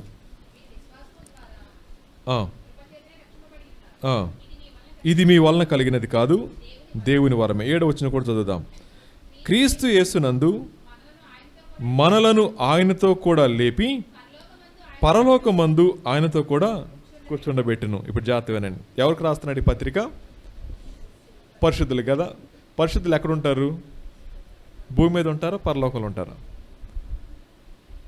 మీరు మాస్కులు పెట్టారు, అసలు అర్థం కావట్లా. మీరు మాట్లాడుతున్నారు, పొళ్ళు కొరుకుతున్నారు, లేకపోతే ఏం అర్థం కావట్లేదు. కాబట్టి కొంచెం మాట్లాడండి. విశ్వాసులు పరిశుద్ధులు భూమి మీద ఉంటారా, పరలోకంలో ఉంటారా? పరలోకంలో ఉంటారా? ఇప్పుడు పరలోకంలో ఉన్న వాళ్ళకి, భూమి మీద ఉన్న వాళ్ళకి ఇది మీరు జాగ్రత్త చెప్పాలమ్మా. 2 మాటలు చెప్పకూడదు, ఒకే మాట చెప్పండి. ఇది భూమి మీద ఉన్న వాళ్ళకా, పరలోకంలో ఉన్న వాళ్ళకా? అంటే ఇప్పుడు ఇది మినీ పరలోకం అన్నమాట. సో మినీ పరలోకంలో ఉన్న మనందరికీ ఈయన రాస్తున్నాడు. ఏమని? భూమి మీద ఉన్న పరిశుద్ధులందరికీ రాస్తా ఉన్నాడు. ఏమంటున్నాడు? మొట్టమొదటిగా ఆయన క్రీస్తు యేసునందు మనలను ఆయనతో కూడా లేపి పరలోకమందు ఆయనతో కూడా కూర్చుండబెట్టెను. ఇప్పుడు మన స్టేటస్ ఎక్కడుంది? మన స్థితి ఎక్కడుంది? పరలోకంలో ఆయన ఆల్రెడీ కూర్చుండబెట్టాడు. కూర్చుండబెట్టెను అనే మాట జరుగుతున్నదా, జరిగిపోయిందా? జరిగిపోయింది కదా. అంటే యేసుక్రీస్తు ప్రభువారిని ఎవరైతే సొంత రక్షకుని అంగీకరించారో వారి పౌరస్థితి ఎక్కడుంది? పరలోకమందు ఉంది. మరి ఇక్కడ అక్కడి వారిలాగా ఇక్కడ జీవించాలి. ఇది దేవుడు విశ్వాసులమైన మన పట్ల ఆశిస్తా ఉన్న ఒక గొప్ప కోరిక. అందుకని అంటున్నాడు ఆయన, అపరాధాల చేత పాపముల చేత చచ్చిన మనందరినీ కూడా క్రీస్తుతో కూడా బ్రతికించాడు. ఇది మన పూర్వపు స్థితి. గతంలో పాపాల చేత చచ్చిపోయినటువంటి మనందరినీ కూడా దేవుడు బతికించాడు. బతికింపబడిన మనం ఇప్పుడు ఏం చేయాలండి అంటే క్రీస్తుతో కూడా లేపబడాలి. అదే కదా ఈయనేమన్నాడు? కూర్చుండబెట్టిన అన్నమాట. అక్కడేమనుకున్నాం? కీర్తన గ్రంథం ఏమని చెప్పారు ఆయన? ఎక్కడ కూర్చోవద్దన్నారు ఆయన? కూర్చోవద్దన్నారు. ఇప్పుడు కూర్చున్న వాడు లేవాలంటే దేవుడు మాత్రమే వాడు లేపాలి. సో ఇప్పుడు మనందరం కూడా ఒకప్పుడు దేనికి బానిసలము అమ్మా? పాపానికి బానిసలు. రైట్. ఇప్పుడు పాపం అంటే ఏంటి చెప్పండి అని మీరు చెప్తున్నారు కదా. యేసుప్రభు నమ్ముకోకముందు ఆజ్ఞ ఏంటో తెలుసా? మనకి తెలియదు. మరి అప్పుడు పాపం ఏంటి? కత్తితో పొడిస్తే అన్నారు కదా అన్న ఇందాక, అదే పాపం. అప్పుడు పాపం అంటే ఏంటి చెప్పండి? రైట్.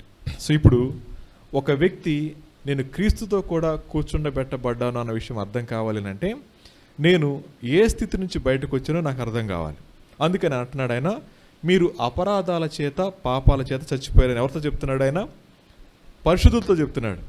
సో పరిశుద్ధులకి మనల్ని ఎందుకు జ్ఞాపకం చేస్తున్నాడు ఆయన అంటే, పరిశుద్ధులు అనబడినటువంటి వీరు కాలక్రమేణా నెమ్మదిగా ఏమైపోతున్నారు? వాళ్ళు జారిపోతూ ఉంటే విశ్వాసంలో జారిపోతూ ఉన్న వారిని తిరిగి మళ్ళీ బలపరచడానికి మీరు ఎటువంటి పరిస్థితుల్లోంచి బయటకు వచ్చారో జ్ఞాపకం చేస్తూ ఆయన ఆ మాట మాట్లాడుతూ ఉన్నారు. ఇప్పుడు ఆలోచిద్దాం. పాపం అంటే ఏంటండి అంటే గురి తప్పడం అని, మిస్సింగ్ ద మార్క్ అని, చేరవలసిన గమ్యాన్ని చేరలేకపోవడం అని. మానవులమైన మనం అందరం కూడా మనం చేసే పనులను బట్టి, మనం చేసే ఆలోచనలను బట్టి, మనం జీవించే జీవితాన్ని బట్టి దేవుడు ఆశించిన మేర మనం జీవించలేకపోతా ఉన్నాం. అలా మనిషి మంచిగా బ్రతకాలని తెలుసు కానీ బ్రతకలేకపోతా ఉన్నాడు. దాన్ని బైబిల్ అంటా ఉంది పాపం అని చెప్పి. అయితే పాపం మానవులు ఏం చేస్తుంది అని అంటే మొట్టమొదటిగా ఇట్ సపరేట్స్. పాపం అనేది మొట్టమొదటగా వేరు చేస్తుంది. దేని నుంచి? దేవుని నుంచి, తోటి మానవుని నుంచి, మన నుంచి మనల్ని కూడా. 3 మాటలు జాగ్రత్త గుర్తుపెట్టుకోండి. ఒకటి, దేవుని నుంచి వేరు చేస్తుంది. రెండోది, తోటి వ్యక్తి నుంచి వేరు చేస్తుంది. మూడోదిగా, మన నుంచి మనము వెళ్ళిపోతాం. అయితే మన నుంచి మనం వేరు పట్టం అంటే మీకు అర్థం కావట్లేదు కదా. రీసెంట్గా ఒక వారం క్రితం ఒక పాప మొటాలు వస్తున్నాయని చెప్పి గురేసుకుని చచ్చిపోయింది. పేపర్లో చూసుంటారు మీరు. తన నుంచి తను వేరైపోయింది. ఎందుకని? తన లోపల ఒక అపరాధ భావం ఏర్పడింది, నన్ను ఎవరు చూడరేమోనని. ఆ పాపం మానవుడిని ఏం చేస్తాడేనంటే, నువ్వెందుకు పనికిరావు అని చెప్పుద్ది. మనల్ని దేవుడు ఎవరిలా చేసుకున్నాడు? ఆయన తన స్వరూపంలో చేసుకున్నాడు. అంటే మన రూపాన్ని దేవుడు మనకిచ్చారు, ఆయన స్వరూపాన్ని మనకిచ్చారు. చివరికి మన మీద మనకు అసహ్యం కలిగించినప్పుడు ఏమైపోతాం చెప్పండి? మన నుంచి మనం వేరైపోతాం. సో రెండోది, నిన్న ఒక ఇంజనీరింగ్ అబ్బాయి, ఒక్కడే కొడుకు, బిల్డింగ్ ఎక్కి దూకి చచ్చిపోయాడు. ఏమన్నా 4th ఇయర్ అబ్బాయి. ఎందుకని చచ్చిపోయాడు? అమ్మ, నేను మీరు ఆశించిన విధంగా జీవించలేకపోతున్నాను, మిమ్మల్ని సంతోషపెట్టలేకపోతున్నాను, చచ్చిపోయాడు ఏలూరులో. ఇలా ఆలోచిస్తా పోతే చాలామంది దేవుడు ఎందుకు మానవుడిని ఈ భూమి మీద చేశారో, దేవుడు మానవు నుంచి ఏం ఆశిస్తా ఉన్నారో అర్థం కాకుండా చేయడంలో పాపం అనేది ఎప్పటికీ కూడా విజయాన్ని పొందుకుంటూనే ఉంది. ఆ క్రమంలో దేవుడి నుంచి వేరైపోయినటువంటి మనిషి నెక్స్ట్ టార్గెట్ ఎవరి మీదకి వెళ్ళిపోతాడు? తోటి వ్యక్తి నుంచి కూడా వేరైపోతాడు. అందుకని 10 ఆజ్ఞల్లో చివరి ఆజ్ఞ నుంచి రెండోది చెప్పండి. కింద నుంచి రెండోది చూడకుండా చెప్పాలి. ఎంతసేపా? 10 ఆజ్ఞలు తెలుసా? 9వ ఆజ్ఞ ఏంటి? 9వ ఆజ్ఞమ్మ, నీ పొరుగు వాని మీద అబద్ధ సాక్ష్యం పలకూడదు. నేను ఎప్పుడు ఈ ప్రశ్న అడుగుతాను. పోయినసారి వచ్చినప్పుడు అడిగాను లేదు తెలియదు, కానీ ఒక మాట అడుగుతాను. అబద్ధం ఆడి 3 నెలలు అయింది అన్నాడు, చేతులు ఎత్తండి. అబద్ధం ఆడి 3 నెలలు అయింది అన్నాడు. మూతికి మాస్క్ ఇచ్చిన అబద్ధాలు మానట్లేదు అన్నమాట మీరు. ఇంక రేపు పొద్దున ఏమి చేయాలి? కరోనా 2 వస్తే కుట్టేసుకోవాలంటారు ఆ మూతిని. రైట్, జాగ్రత్తనండి. ఒక 2 నెలలు అయిందా? పోనీ ఒక 2 నెలలు అవలేదా? ఒక వారం? యేసుప్రభు నమ్ముకుని ఎంతకాలం అయింది? భలే మాట్లాడుతున్నారు మీరు. యేసుప్రభు నమ్ముకుని ఎంతకాలం అయిందమ్మా? ఒక వారం అయిందా? చాలా కాలం అయింది కదా. అందుకు రాశాడు ఈ పత్రిక. మనల్ని గుర్తు చేయడానికి ఆయన రాశాడు. ఏమంటున్నాడు చెప్పండి? మన స్థితి ఇది. 2 పెదాలు కాచుకోలేని మనం దేవుని కోసం ఎలా పవిత్రంగా జీవిస్తాం? అర్థమవుతుంది కదా. రెండోది, అబద్ధం పెద్ద పాపం అంటారా? పెద్ద పాపం చిన్న పాపమా? పెద్దదేనా? నిజం చెప్పాలి మీరు. అమ్మా, పెద్దదా చిన్నదా అబద్ధం? పెద్దదేనా? ఎటువంటి పాపం అది? వ్యభిచారం అంత పాపం అది, నరహత్య అంత పాపం అది, దొంగతనం అంత పాపం అది. అర్థమవుతుంది కదా. ఇంత భయంకరమైన పాపం చేస్తూ ఈ నోటితో ఏమంటున్నాను చెప్పండి? యేసయ్యా అంటా ఉన్నాం. ఏం చేయాలి? ఆయన లాగు దెబ్బ కొడితే ఈ పక్కన ఉన్న పొళ్ళ నూడి చేతిలో పడతాయి మనకి. కొట్టాడు దేవుడు. రెండోది, ఆ దినాల్లో యావే అనే మాట పలకడానికి భయమేసి, యావే అనే మాట పలకడానికి ఈ బైబిల్ని రాసినటువంటి వాళ్ళు లార్డ్ అని మాట రాశారు. లార్డ్, LORD అని. అంత పవిత్రమైన మాట. అంత పవిత్రుడైన దేవుని సేవిస్తూ ఉన్న మనం ఈ పెదాలతో పాపాన్ని స్వేచ్ఛగా జరిగిస్తూ నేను దేవుని బిడ్డని చెప్పుకుంటా ఉంటే ఎవరికి అవమానం? దేవునికి అవమానం. ఆలోచిద్దాం, జాగ్రత్తగా ఆలోచిద్దాం. దేవా, నేను ఆ స్పృహ లేకుండా జీవిస్తున్నానని నేనంటే ఇప్పటికి ఎలా ఉన్నాను చెప్పండి? చచ్చిన స్థితిలోనే ఉన్నాను. చచ్చిన వాడికే సిగ్గు తెలియదు, చచ్చిన వాడికే భయం ఉండదు, చచ్చిన వాడికే భారం తెలియదు, చచ్చిన వాడికే తప్పొప్పులు తెలియదు. మరి మనం కూడా తప్పు చేస్తున్నామంటే అపరాధాల చేత, పాపాల చేత చచ్చిన వారిగా మనం ఉంటా ఉన్నాం. సో పాపం చేత మానవుడు వేరు చేయబడిన తర్వాత దేవుడు ఏం ఆశిస్తూ ఉన్నారో, దేవుడు ఏం కోరుకుంటున్నారో మనిషి మర్చిపోతాడు. అందుకని పాపం మొట్టమొదటిగా సపరేట్ చేస్తుంది. ఆ క్రమంలో 10 ఆజ్ఞలు మనం చదువుకుంటా ఉన్నప్పుడు కొన్నేమో దేవునికి, కొన్నేమో తోటివారికి. అంతే కదా. అబద్ధ సాక్ష్యం ఎవరి మీద పలుకుతాం? తోటివారి మీద. వ్యభిచారం చేయాలంటే పరాయి వాళ్ళతోనే, దొంగతనం పరాయి వాళ్ళతోనే, నరహత్య పరాయి వాళ్ళతోనే. అంటే మొదటి 2 దేవునితో సంబంధించినవి అయితే మిగతావన్నీ కూడా పొరుగువారితో. అందుకని క్రొత్త నిబంధనలు యేసుప్రభువారు ఏమంటాడు? 2 ప్రధానమైన ఆజ్ఞలు ఇచ్చారు. ఒకటి, నీ దేవుడైన యెహోవాను సేవించాలి. రెండోది, నీ పొరుగువాన్ని ప్రేమించాలి. సో 10 ఆజ్ఞలని కలప 2గా చేస్తే ఈ 2 ఆజ్ఞలు వచ్చినాయి. కాబట్టి ధర్మశాస్త్రం గొప్పదంటారా లేకపోతే కృప గొప్పదంటారా? కృప కష్టం, ధర్మశాస్త్రం కష్టం అంటారా అమ్మా? వ్యభిచారం చేయడం కష్టమా, మోహపు చూపు చూడటం కష్టమా? బైబిల్ అంటది ఒక స్త్రీని మోహపు చూపుతో చూసి ప్రతివాడు వ్యభిచరించినట్లు అన్నారు. పాత నిబంధనలో వ్యభిచారం చేసే తప్పు కదా. అంటే దేవుడు తన పరిశుద్ధతలోనికి మనల్ని మార్చడానికి ఆయన ఎంత చక్కగా మార్గం వేసి పెడితే అపవాది అంత ఎక్కువగా మనల్ని ఏం చేస్తుంటారు చెప్పండి, నెమ్మదిగా దేవుడి నుంచి సపరేట్ చేయటం మొదలు పెడుతుంది. ఇప్పుడు గుర్తుపెట్టుకోండి, పాపం మొట్టమొదటి ఏం చేస్తుంది, సపరేట్ చేస్తుంది. ఇప్పుడు ఏ స్థితిలో ఉన్నాం మనం? సపరేట్ చేయబడిన వాడు పాపంలో స్వేచ్ఛగా జీవిస్తూ కూడా దేవునితో సంబంధం ఉన్నట్లుగా లోకంలో చలామణి కాగలడు. ఈ సాయంకాల సమయంలో ప్రభు అంటా ఉన్నాడు, ఇప్పటికే పాపాన్ని స్వేచ్ఛగా జరిగిస్తూ ఉన్న మనం దేవుడి నుంచి వేరైపోయామన్న విషయం మనం గుర్తించకపోతే తప్పకుండా నష్టపోతాం. ఇది మొదటి విషయం. రెండోది, పాపం ఏం చేస్తాడంటే ఇట్ బ్రింగ్స్ షేమ్. అదేం తీసుకొస్తుంది? సిగ్గు తీసుకొస్తుంది. చూడండి ఒకసారి సామెతల గ్రంథం 14వ అధ్యాయం 34వ వచనం 2వ లైన్ చదువుదాం. సామెతల గ్రంథం 14వ అధ్యాయం 34వ వచనం 2వ లైన్. పాపం ప్రజలకు అవమానం తీసుకొచ్చును. సిన్ బ్రింగ్స్ డిజానర్ అని ఉంటుంది ఇంగ్లీష్లో. పాపం మానవునికి అవమానం తీసుకొస్తుంది. ఇప్పుడు జాగ్రత్తగానండి, ఇప్పటిదాకా మనమేంటో మనకు తెలుసు, ప్రభువుకు తెలుసు, పక్కన వాళ్ళకి తెలుసా? ఒకానొక రోజున మనమేంటో పక్కన వాళ్ళకి తెలుస్తుంది. అప్పుడేమంటారు చెప్పండి, అవ్వా ఇప్పటిదాకా ఏమి విశ్వాసం అనుకున్నా, అమ్మ ఏం కూడా ఇట్లా పనులు చేస్తుందా, ఇతను కూడా ఇట్లా పనులు చేస్తున్నారు అనుకోండి, ఎలా ఉంటుంది? రీసెంట్గా ఒక ఆఫీస్లో, గవర్నమెంట్ ఆఫీస్లో క్రిస్మస్ మీటింగ్కి వెళ్ళాను. స్టేజ్ మీద అడిషనల్ డైరెక్టర్ గారు ఒక ఆయన ఉన్నారు, పెద్ద ఆయన, 50 సంవత్సరాలు ఉంటాయి. స్టేజ్ మీద యేసుప్రభు గురించి అద్భుతంగా చెప్పాడు యేసుప్రభు గురించి. యేసుప్రభు పరిశుద్ధుడు, ప్రేమించే దేవుడు, క్షమించే దేవుడు, నేను కూడా ఆ మందిరానికి వెళ్తానని చెప్పాడు. నేను కూడా వాక్యం చెప్పేసి దిగేసి వెళ్ళిపోతా ఉన్నాను. పెద్ద ఆయన కదా చెప్పి వెళ్దామని చెప్పి నేను కారు దగ్గర వెయిట్ చేస్తున్నాను. ఆయన కారు దగ్గర నుంచుని ఉన్నాడు, వేరే వాళ్ళతో మాట్లాడుతున్నాడు. నేను అనుకున్నాను మాట్లాడుతున్నాడు కదా తర్వాత వెళ్ళి చెప్దామని చెప్పి వెయిట్ చేస్తున్నాను. సరే టైం అయిపోతుంది, ఆయన రావట్లేదు. నేను వెళ్ళటం మొదలుపెట్టాను. నన్ను చూసి గబగబా కారు డోర్ తీసి వాటర్ బాటిల్ తీసుకుని పరిగెత్తాడు ఆ పక్కకి.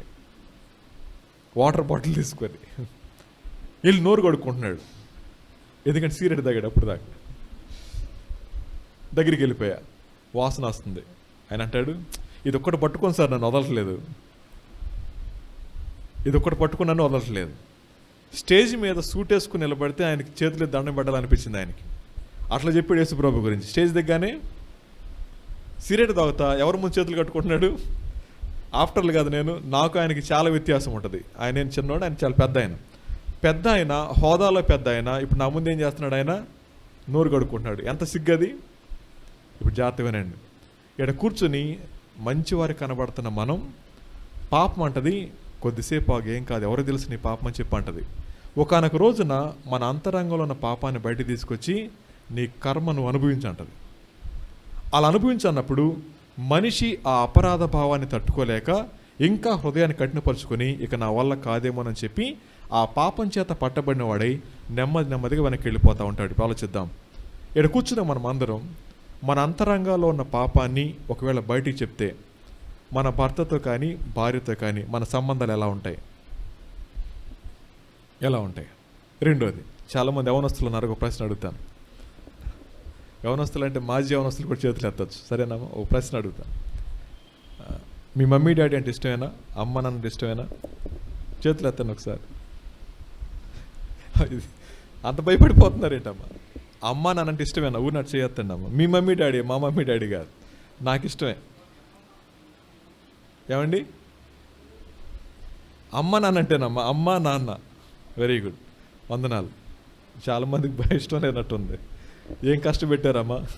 సరే, నిజంగా మీ మమ్మీ డాడీని ఇష్టపడే వాళ్ళైతే మీకు ఊహ తెలిసిన దగ్గర నుంచి మీరు చేసిన ప్రతి పని, మీకున్న ప్రతి సంబంధం, మీకున్న ప్రతి ఆలోచన, మీరు వెళ్ళిన ప్రతి స్థలం అన్నీ మా మమ్మీ డాడీతో షేర్ చేస్తానన్నా ఇంతవరకు వాళ్ళకి తెలియకుండా నా జీవితంలో రహస్యం లేదన్న వాళ్ళ చేతులు ఎత్తండి.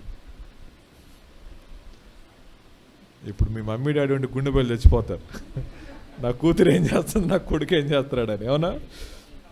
ఏమండి? నొప్పి వస్తుందా? Very good. ఇప్పుడు జాతవేనండి. కనీ పెంచిన అమ్మా నాన్న మోసం చేసే మనం దేవుడిని ప్రేమిస్తామా? ఎంత మోసగాళ్ళం మనం.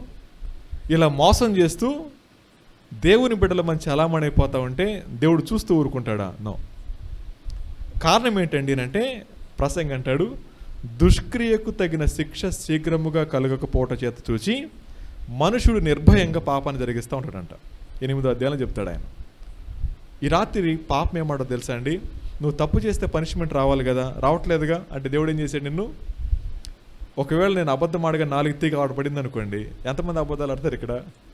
ఎవరు ఆడరు కదా. చెడ్డ చూపు చూడగా నా కన్నుడి చేతిలో పడితే అలా పడట్లేదు కాబట్టి మనిషి ఏం చేస్తున్నాడు? విర్రవీగుతూ ఉన్నాడు. కానీ గుర్తుపెట్టుకోండి, ఇట్టి పరిస్థితుల్లో దేవుడు కోపం రావట్లేదా?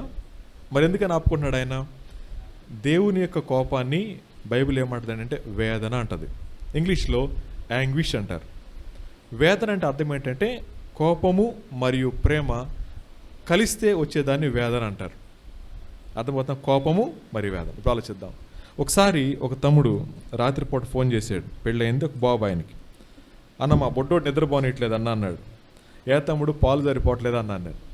లేదన్నాడు, తాగుతున్నాడు అన్న, ఈ పక్కన కొరికితే మా భార్యకి బ్లడ్ వచ్చిందన్న అన్నాడు.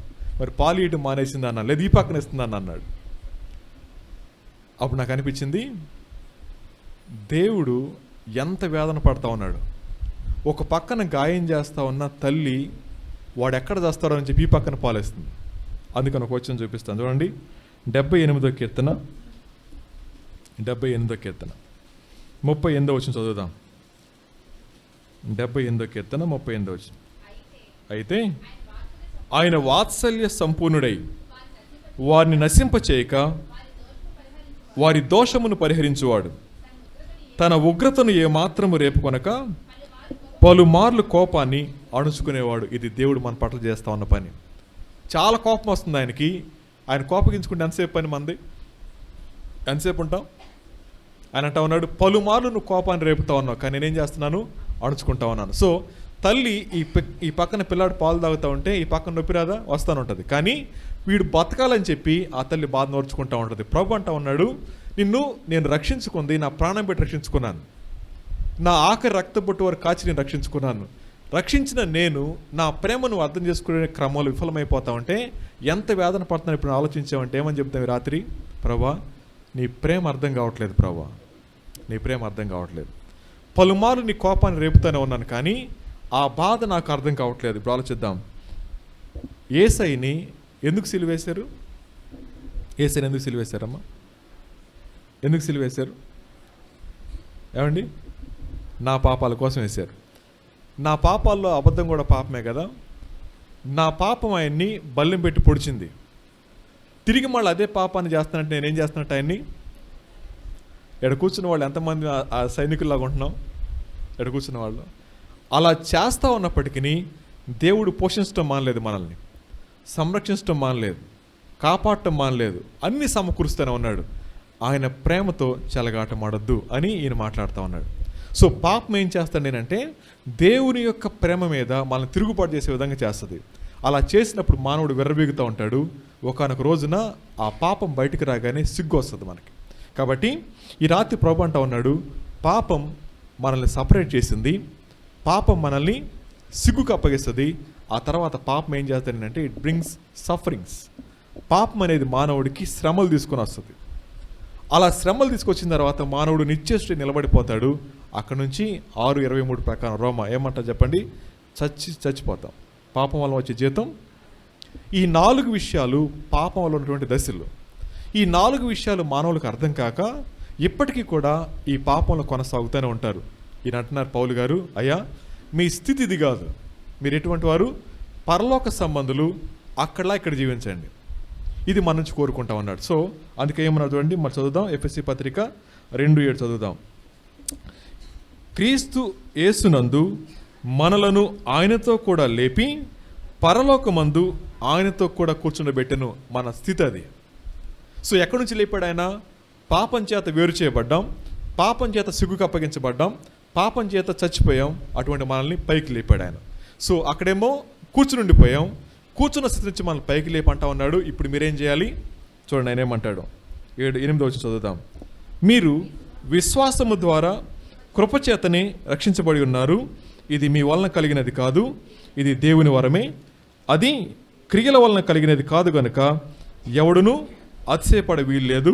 మరియు వాటి యందు మనము నడుచుకొనవలనని దేవుడు ముందుగా సిద్ధపరిచిన సత్క్రియలు చేయుటకై మనము క్రీస్తు యేసునందు సృష్టింపబడిన వారమై ఆయన చేసిన పని ఉన్నాం. ఈ మాట జాగ్రత్త వినండి. చాలామంది ఇక్కడే మోసపోతూ ఉంటారు. మనం ఎలా రక్షించబడ్డామని చెప్పాడినా విశ్వాసము ద్వారా కృపచేతనే రక్షించబడ్డాం, ఇది మీ వలన కలిగింది కాదంటారు. అన్నప్పుడు ఆ 2 వచనాల తర్వాత ఇంకో వచనం ఉంది, 10వ వచనం ఏమని చెప్పండి, మరియు అనే మాట ఉంది కదా. అంటే మరియు అనే మాట కనెక్టింగ్ వర్డ్. పైన ఉన్న 2 వచనాలకి కనెక్టింగ్ వర్డ్ మరియు అనే మాట.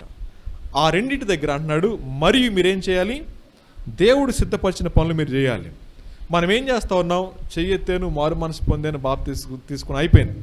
నో, అవ్వలేదు. అప్పటి నుంచి మనం ఏం చేయాలి చెప్పండి, దేవునిలో ఎదుగుతూ మనం ముందుకెళ్ళాలి. అలా వెళ్ళాలి అంటే మన విశ్వాసాన్ని ఒకసారి చెక్ చేసుకోవాలి. ఆయన ఏమన్నాడు, మీరు విశ్వాసము ద్వారా కృపచేతనే రక్షించబడ్డారు. విశ్వాసం అంటే ఎక్కువ ప్రశ్నలు అడుగుతున్నాను కదమ్మా, అంటే ఇది నిద్రపోయే టైం కాబట్టి కొంచెం అడుగుతూ ఉంటాను, ఏమనుకోబాకండి. విశ్వాసం అంటే అర్థం ఏంటి చెప్పండి, నిరీక్షించు వాటి యొక్క నిజ స్వరూపం కదా. అయితే ఆలోచిద్దాం. విశ్వాసంలో 2 రకాల విశ్వాసాలు చెప్తాను.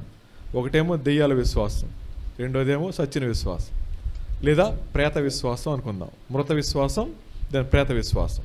ఈ 2 విశ్వాసాల్లో చూడండి ఒకసారి యాకోబు పత్రిక 2వ అధ్యాయం 19వ వచనం చదువుదాం.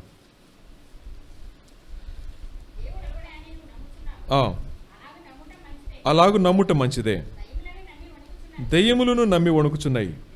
వేదుడా, క్రియలు లేని విశ్వాసం మృతమని. చాలండి. దెయ్యాలు ఏమి నమ్ముతున్నాయి అంటమ్మా, ఏమని నమ్ముతున్నాయి, దేవుడు ఒక్కడే. అవి నమ్ముతున్నాయి, మనం నమ్ముతున్నాం. వాటికి మనకి తేడా ఏంటి, అవి వణుకుతున్నాయి, మనమే నవ్వుకుంటున్నాం, అంతే తేడా. వాటికి శిక్ష ఖరారైపోయింది, మనకి ఇంకా అవకాశం ఉంది. మనిషి ఆ కృపని దుర్వినియోగపరచుకుంటాం అన్నప్పుడు పౌలు అంటా ఉన్నాడు, మీరు విశ్వాసము ద్వారా కృపచేత రక్షించబడ్డారు.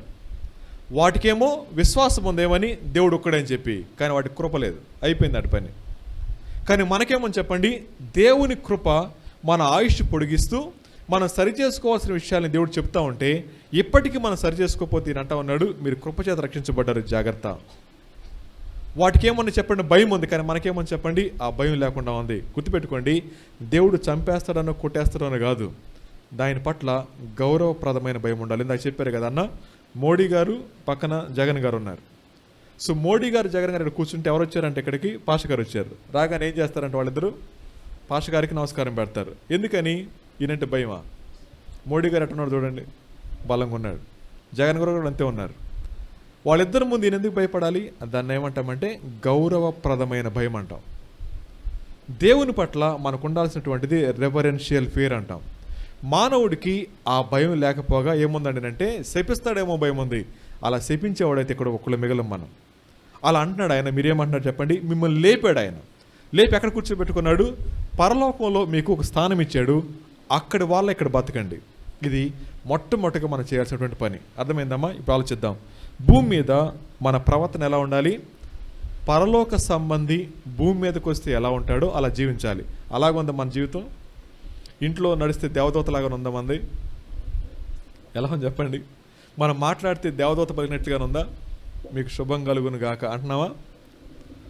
నోరు తెరిస్తే అన్నీ అయ్యే వస్తాయి అంటారా? తెలుగు, తమిళం, మలయాళం వస్తా అంటారా? మన నోరు తెరిస్తే. ఆ దినాన్న దేవదూతలు సైతం భయపడిపోయేవాళ్ళు. ఏమని? మా పాదాలకు కాదు పట్టాల్సింది, దేవుడు ఒక్కడే అని చెప్పి. అలాంటి భయం మనం కలిగి జీవించాలి. అన్నప్పుడు దేవుడు మన నుంచి ఆశిస్తూ ఉంది అది. అయితే 2 విషయం దగ్గరికి వచ్చేస్తాను చూడండి. ఎఫెసీ పత్రిక 4వ అధ్యాయం 2-3 వచనాలు చదువుకుందాం. 2 విషయం దగ్గరికి వద్దాం. ఒకటి లేచాం, తర్వాత ఏం చేయాలో చూద్దాం. కాబట్టి మీరు సమాధానమును బంధము చేత ఆత్మ కలిగించు ఐక్యమును కాపాడుకొనుటయందు శ్రద్ధ కలిగిన వారై ప్రేమతో ఒకరినొకడు సహించుచు, మీరు పిలువబడిన పిలుపునకు తగినట్లుగా దీర్ఘశాంతముతో కూడిన సంపూర్ణ వినయముతోనూ సాత్వికముతోనూ నడుచుకొనవలెనని ప్రభువును బట్టి ఖైదీని నేను బతిమాలుకుంటా ఉన్నాను. రెండో మాట ఏమన్నాడు? నడవండి అంటా ఉన్నాడు. దేన్ని బట్టి నడవాలంట? దేన్ని బట్టి నడవాలి? కూర్చున్నవాడిని లేపాడు, లేపిన తర్వాత ఏమంటున్నాడు? నడవండి అంటున్నాడు. దేన్ని బట్టి నడవాలంట? 3 విషయాలు చెప్పాడు. ఒకటి, ఐక్యతను కాపాడుకోండి, సమాధానమును బంధాన్ని కాపాడుకోండి. అక్కడ చూడండి, జాగ్రత్త చదువుదాం. కాబట్టి కామ ఉంది, మీరు సమాధానమును బంధము చేత ఆత్మ కలిగించు ఐక్యమును. జాగ్రత్త వినండి, ఆత్మ అనేది పెద్ద అక్షరాలతో ఉందా? బైబిల్ చూడండి అమ్మ. పెద్ద అక్షరాలు అంటే అది దురాత్మ కాదు, పరిశుద్ధాత్మ దేవుడు అని. ఇప్పుడు ఆలోచిద్దాం, పరిశుద్ధాత్మ దేవుడు శక్తా వ్యక్తా? పరిశుద్ధాత్మ దేవుడు శక్తా వ్యక్తా? శక్తేనా? శక్తి అన్న వాళ్ళు చేతులు ఎత్తండి, మీ అందరికి దండం పెడతాను. ఆయన వ్యక్తి అమ్మ, ఆయన వ్యక్తి. అర్థమవుతుందా? కొంచెం మార్చుకుందాం. ఆయన దుఃఖపడతారు, ఆయన ప్రోత్సహిస్తారు, ఆయన ఆదరిస్తారు. అందుకని మనం జాగ్రత్తగా గుర్తుపెట్టుకోవాల్సింది, ఆయన శక్తి కాదు, వ్యక్తి. మీరు చెప్తే పెద్ద ఆశ్చర్యం లేదులేమ్మ. మన పాస్టర్స్ మీటింగ్కి వెళ్ళాను, పాస్టర్సే, అందరు పాస్టర్లే. ఒక్కొక్క సంఘానికి 300 మంది ఉంటారు జనం. ఇదే ప్రశ్న అడిగితే అందరు శక్తి అన్నారు. మీరు సగం మంది అని చేతులు ఎత్తలేదు, భయపడు. వాళ్ళందరూ ఎత్తేసారు శక్తి అని. మీరు చాలా శ్రేష్టమైన వాళ్ళు కదా, కంగారు పడవాకండి. కాబట్టి పరిశుద్ధాత్మ దేవుడు వ్యక్తి, మనతో ఉంటారు. ఆయన అన్నారు, ఆదరణకర్తని మీ దగ్గరికి నేను పంపిస్తాను, ఆయన మిమ్మల్ని. అవునా? అయితే ఆలోచిద్దాం, ఆ ఆత్మ పరిశుద్ధాత్ముడు ఏం చేస్తారంట? ఆయన సమాధానమును బంధము చేత ఆత్మ కలిగించు ఐక్యమును కాపాడుకున్నట్టు ఎందు శ్రద్ధ కలిగి ఉండండి. సో మొట్టమొదటిగా అపవాది విశ్వాసులు చేసే పని తెలుసా అండి? యూనిటీని బ్రేక్ చేస్తాడు. యూనిటీని, ఐక్యతను బ్రేక్ చేస్తాడు. ఎక్కడ 2 3 4 ఆయన ఉంటాడు కదా. ఎప్పుడైతే ఐక్యత బ్రేక్ అయిపోద్ది, ఏమైపోద్ది చెప్పండి? ఎవరికి వాళ్ళు అయిపోతాం. సో నలుగురుకుంటే కొట్టం కష్టంగా ఒకళ్ళుకుంటే. కాబట్టి ప్రభు అంటా ఉన్నాడు, క్రీస్తు రక్తంలో కడగబడిన మనం అందరం కూడా ఎదుగుతూ ఉన్నప్పుడు కలిగే మొట్టమొదటి ఉపద్రవం ఏంటో తెలుసా అండి? మనల్ని వేరు చేస్తాడు. ఎక్కడి నుంచి? ఐక్యతను భంగం చేస్తాడు. కాబట్టి పరిశుద్ధాత్మ దేవుని యొక్క ప్రేరేపణ చేత మనమందరం కూడా ఒకరినొకరం సమాధానం కలిగిన బంధం చేత బంధించబడి ఉండాలి. తర్వాత ఏమంటారు చూడండి, ఆయన శ్రద్ధ కలిగిన వారై ప్రేమతో ఒకరినొకడు సహించుచు. జాగ్రత్తగానండి, సహనం అనేది 2వ విషయం. నడిచే క్రమంలో ఏముండాలి చెప్పండి? సహనం ఉండాలి. ఎలా సహనం చూపించాలంట? ప్రేమతో. అవునా?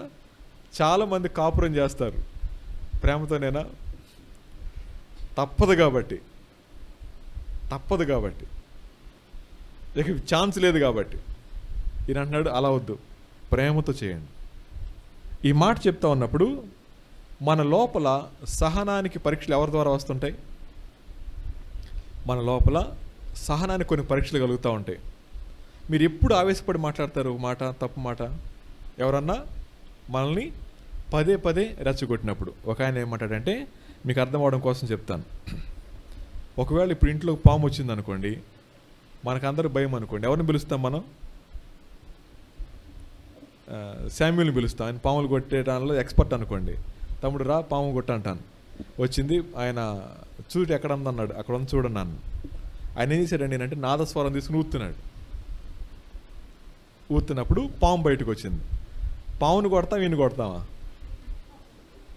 పామును కొడతావా, శామ్యూల్ని కొడతానా? ఎందుకని? ఇప్పుడు ఆలోచిద్దాం. మీ ఇంట్లో ఎవరు మాట్లాడితే మీకు కోపం వస్తుంది? ఎవరు మాట్లాడితే కోపం వస్తుంది? మీ ఆయన గారు తాగొచ్చి కొడుతున్నాడని తిడుతున్నాడు అనుకోండి, కోపం వస్తుందా? కోపం వచ్చినప్పుడు మీరేం చేయాలా? పామును కొట్టాలా లేకపోతే పిలిచినోడిని కొట్టాలా?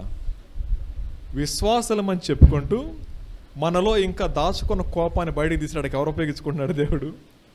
అయ్యా, మీరు భూ సంబంధమైన వ్యక్తులు కాదు, పర సంబంధమైన వ్యక్తులు. మీలో నాకు ఇంకా ఆటంకంగా కోపం కనపడతా ఉంది. ఈ కోపాన్ని మీకు చూపించడానికి కొంతకాలంగా ఆయన వాడుకుంటా ఉన్నాను. కానీ నువ్వేం చేస్తున్నావు? ఆడి కాళ్ళు ఎప్పుడు ఇరిగిపోతాయి, చేతులు ఎప్పుడు ఇరిగిపోతాయి, నన్ను అంటే నోరు పడిపోద్ది, దేవుని బట్టి ఏమనుకుంటున్నావు జాగ్రత్త అని అనుకుంటున్నాం. కానీ అసలు చంపాల్సింది ఎవరిని? మన లోపల ఉన్న పాపాన్ని. మనం మారు మనసు పొందడానికి 30 సంవత్సరాలు పడితే మరి ఆయన మారు మనసు పొందడానికి? అవునా? ఏ అలవాట్లు లేని మనమే ఎంత అజాగ్రత్తగా ఉంటే మరి అలవాట్లు బయట రావాలంటే? ఒక ఆవిడ అంటారు, ఒక ఆయన మీటింగ్స్కి వెళ్తే సాక్ష్యం చెప్తా ఉన్నాడు. ఆ రోజు రెండో స్పీకర్ రాలేదు, మొదటి స్పీకర్. కీబోర్డ్ వేసి ఆయన సాక్ష్యం చెప్పమన్నారు. పెద్ద ఆయన సినిమాల్లో కూడా యాక్ట్ చేశాడు.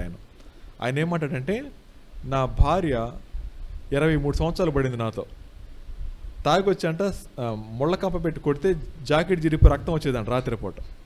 ఆవిడ వీధిలో పరిగెత్తేదంట. ఆవిడ ఎందుకు కొట్టేవాడు తెలుసా? ఆయన 1 గంటకు వస్తే ఆడ గడప దగ్గర కూర్చొని అనేదంట, ఏమండి కాళ్ళు కడుక్కుండా అన్నం పెడతాను అనేదంట. ఈయన తాగి చేయి పైకి మార్చుకున్నాను ఎవడంట, అన్నం పెట్టి ఎక్కడికి వెళ్దామని వెళ్ళేది ముందు వెళ్ళకూడదా? ఈయనకి అన్నం పెట్టి వెళ్ళాలా? ఆయన చెప్పిన మాటే, నా సొంత మాట కాదు.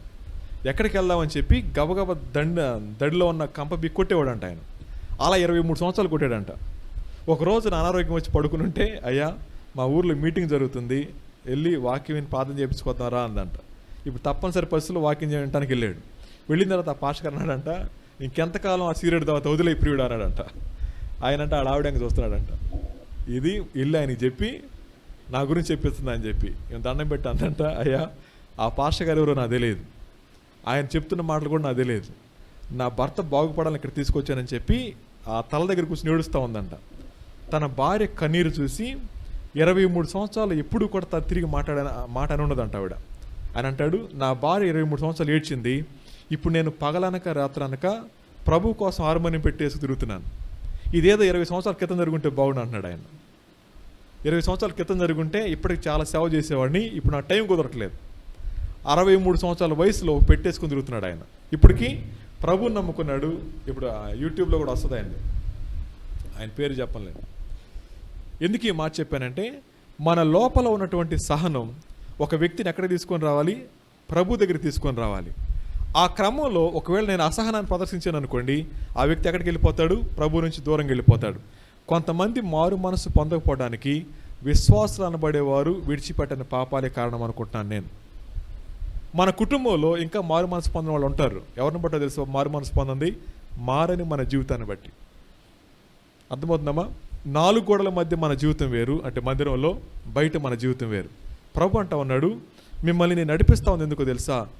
ఏ బంధం చేత అంటామా?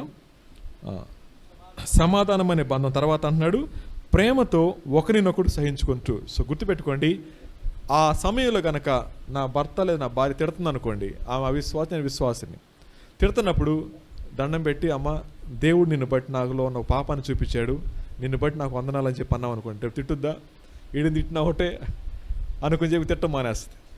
కానీ ఎప్పుడైతే రివర్స్ అవుతాం ఏమైపోతుంది చెప్పండి? అక్కడ ప్రభు అంటా ఉన్నాడు, మిమ్మల్ని నడిపిస్తూ ఉంది మీ లోపల నుంచి మాదిరిని లోకంలో చూపించడానికి. ఒకప్పుడు బాగానే ఉన్నారు, అదే కదా ఎఫెసీ సంఘంతో మాట్లాడుతూ ఉంది. ఒకప్పుడు బాగానే ఉన్నారు, కానీ ఇప్పుడు ఏమైపోయారు చెప్పండి? నెమ్మదిగా దూరం అయిపోతున్నారు. కాబట్టి మీరేం చేయాలి? ప్రేమతో ఒకరినొకరు సహించుకోండి. తర్వాత ఏమంటున్నాడు? మీరు పిలువబడిన పిలుపునకు తగినట్లుగా దీర్ఘశాంతంతో కూడిన సంపూర్ణ వినయముతోనూ సాత్వికంతోనూ నడుచుకొనవలెను. ఈ మాట జాగ్రత్త విందాం. మీరందరూ కూడా పిలువబడిన పిలుపునకు తగినట్లుగా దీర్ఘశాంతంతోనూ సంపూర్ణ వినయంతో, దాని సాత్వికంతో. సాత్వికం అంటే ఇది ఒకటి చెప్తాను. సాత్వికం అంటే పవర్ అండర్ కంట్రోల్. నా శక్తి సామర్థ్యాలు నా స్వాధీనంలో. పౌలు గారు అంటాడు, తిట్టలేక కాదు తిట్టకూడదు కాబట్టి, కొట్టలేక కాదు కొట్టకూడదు కాబట్టి. అలా అన్నప్పుడు మనం చేయలేక కాదు చేయకూడదు కాబట్టి. ఇలా అన్నప్పుడు ఇలా ఆలోచిద్దాం. సంపూర్ణ వినయంతోనూ సాత్వికంతో నడుచుకునే వాళ్ళని మీతో మాట్లాడుతూ ఉన్నాను. చాలామంది అంటారు, నేను క్షమించలేకపోతున్నానండి, నేను భరించలేకపోతున్నాను. ఈ మాట ఎవరన్నా అంటే రాత్రి ఇలా అనుకోండి, యేసు ప్రభుకు ఒక మేకు కొట్టారు చేతిలో, మీకు 4 మేకులు కొడితే క్షమించొద్దు. మీకు ఇప్పటికే 4 మేకులు కొడితే క్షమించొద్దు. కొట్టారా ఎవరన్నా? తలకి చెప్తున్నారు. యేసు ప్రభుని పక్కలో బల్లెం పెట్టి పొడిచారు, ఆయన క్షమించాడు. మిమ్మల్ని 2 పక్కల్లో పొడిస్తే క్షమించొద్దు. యేసు ప్రభుకు 2 కాళ్ళలో మేకులు కొట్టారు, మీకు 5 మేకులు కొడితే కానీ క్షమించొద్దు. ఎవరున్నారు అలాగా? తల మీద ముళ్ళ కిరీటం పెట్టి కొట్టారు ఆయన్ని, ఆయనే క్షమించాడు. మరి మనం ఆయనకంటే గొప్పవాళ్ళం అంటారా? ప్రభు అంటా ఉన్నాడు, నేను క్షమించింది ఎందుకో తెలుసా? సంపూర్ణమైన ప్రేమని పట్ల చూపించడానికి. పేతురు గారు అంటాడు, కత్తి దీయమంటావు అంటాడు. ఆయన ఏమంటాడు? చిటికేసి పైకి చూడు అంటాడు. అప్పుడేమంటారు? పైన పరలోక సైన్యం అంతా కూడా ఎదురు చూస్తూ ఉంటుంది. ఏమని? ఒక్కసారి యేసయ్య చిటికేస్తే ఏమైపోద్ది మొత్తం. ఆయన అంటాడు, నేను వచ్చిందే మీ అందరినీ మనందరినీ క్షమించడానికి, మనందరి పక్షాన ఆ ప్రేమ చూపించడానికి, మనందరి పాపాల కోసమైన విమోచన క్రయధనంగా అప్పగించబడటానికి. ఆ సత్యాన్ని అర్థం చేసుకున్న మనం, అటువంటి పిలుపును పొందుకున్నటువంటి మనం ఆయన సారూప్యులను మలచబడకపోతామంటే ప్రభు అంటా ఉన్నాడు, మిమ్మల్ని నడిపిస్తా ఉన్నందుకు కాదు, ఎందుకు. సో 3 విషయాలను. ఒకటి, సమాధానం కలిగి ఉండండి, ప్రేమతో సహించండి, దెన్ 3వదిగా సాత్వికాన్ని కలిగి ఉండండి. ఈ 3 కూడా నడిచే వ్యక్తికి ఉండాల్సినటువంటి లక్షణాలు. అవునా? ముసలాయన నడిపించాలనుకున్నాం, ఎలా నడవాలి? ముసలాయన ఎలా నడిస్తే అలా నడవాలి. నేను కుర్రాడిని కదా చెప్పి పరిగెడితే ఆయన పడిపోతాడు. ప్రభు అంటున్నాడు, సహనం ఉంచండి, సహనం ఉంచండి. ఈ మాటలు బహుశా మీకు చాలా చిన్న చిన్న విషయాలు కనబడవచ్చు, కానీ ప్రభు మనకు చూపిస్తూ ఉన్నటువంటి మాదిరి ఇది. ఒక వ్యక్తి దేవుని యొక్క సారూప్యతలోని మలచబడాలి అంటే వీటన్నిటినీ కూడా ఏం చేయాలి చెప్పండి? అనుదినం మన జీవితాల్లో అలవర్చుకోవటం మొదలుపెట్టినప్పుడు మాత్రమే మనలో ఏం కనపడుతుంది? దేవుని యొక్క సారూప్యత కనపడుతుంది. 2020లో సహనాన్ని కోల్పోయాం, 2020లో భరించలేకపోయాం, 2020లో సాత్వికాన్ని విడిచిపెట్టాం. కానీ ప్రభు అంటా ఉన్నాడు, సమాధానం కలిగి ఉండండి, పరిశుద్ధత కలిగి ఉండండి, సాత్వికాన్ని కలిగి ఉండండి, అందరినీ ప్రేమించండి. ఇవన్నీ కూడా సమాధానం అనే బంధం చేత అతకబడి ఉండండి. ఇందుకు పిలిచారు మిమ్మల్ని. సో దేవుడు పిలిచింది మనల్ని దేవుని బిడ్డలుగా చలామణి అవడానికి కాదు, దేవుని యొక్క మాదిరిని లోకంలో చూపిస్తా ఉన్నప్పుడు క్రైస్తవుడు అంటే క్రీస్తులా బతికేవాడు అని చెప్పి చూపించడానికి. కానీ మన జీవితాల్లో మనమే కనపడతాం, కానీ మన జీవితాల్లో ఎవరు కనపడరు? ప్రభు కనపడలేదు. అలా కనపడకపోవడాన్ని బట్టే ప్రభు ఏమంటా ఉన్నాడు, మీ మీద ఒక నేరం మోపాల్సి వస్తూ ఉంది. మొదట మీకుడిన ప్రేమను మీరు విడిచిపెట్టేశారు. ఈ నెపం దేవుడి రాత్రి మన మీద మోపకుండా ఉండాలి అంటే యథార్థంగా ప్రభువా నేను నడుస్తానయ్యా, నా స్థితి ఎక్కడుందో నేను మర్చిపోయాను, ఎక్కడ నన్ను కూర్చోబెట్టారో నేను మర్చిపోయాను ప్రభు అని చెప్పి క్షమించమని అడిగి ఆయన ఏ మార్గం నడవమన్నాడో నడవగలగాలి. ఇది 2వ మాట. చివరి మాట చెప్పి నేను ముగిస్తాను. ఎఫెసీ పత్రిక 6వ అధ్యాయం 12వ వచనం చదువుతాం. ఎఫెసీ పత్రిక 6వ అధ్యాయం 12వ వచనం. ఏలయనగా మనం పోరాడున్నది శరీరాలతో కాదు కానీ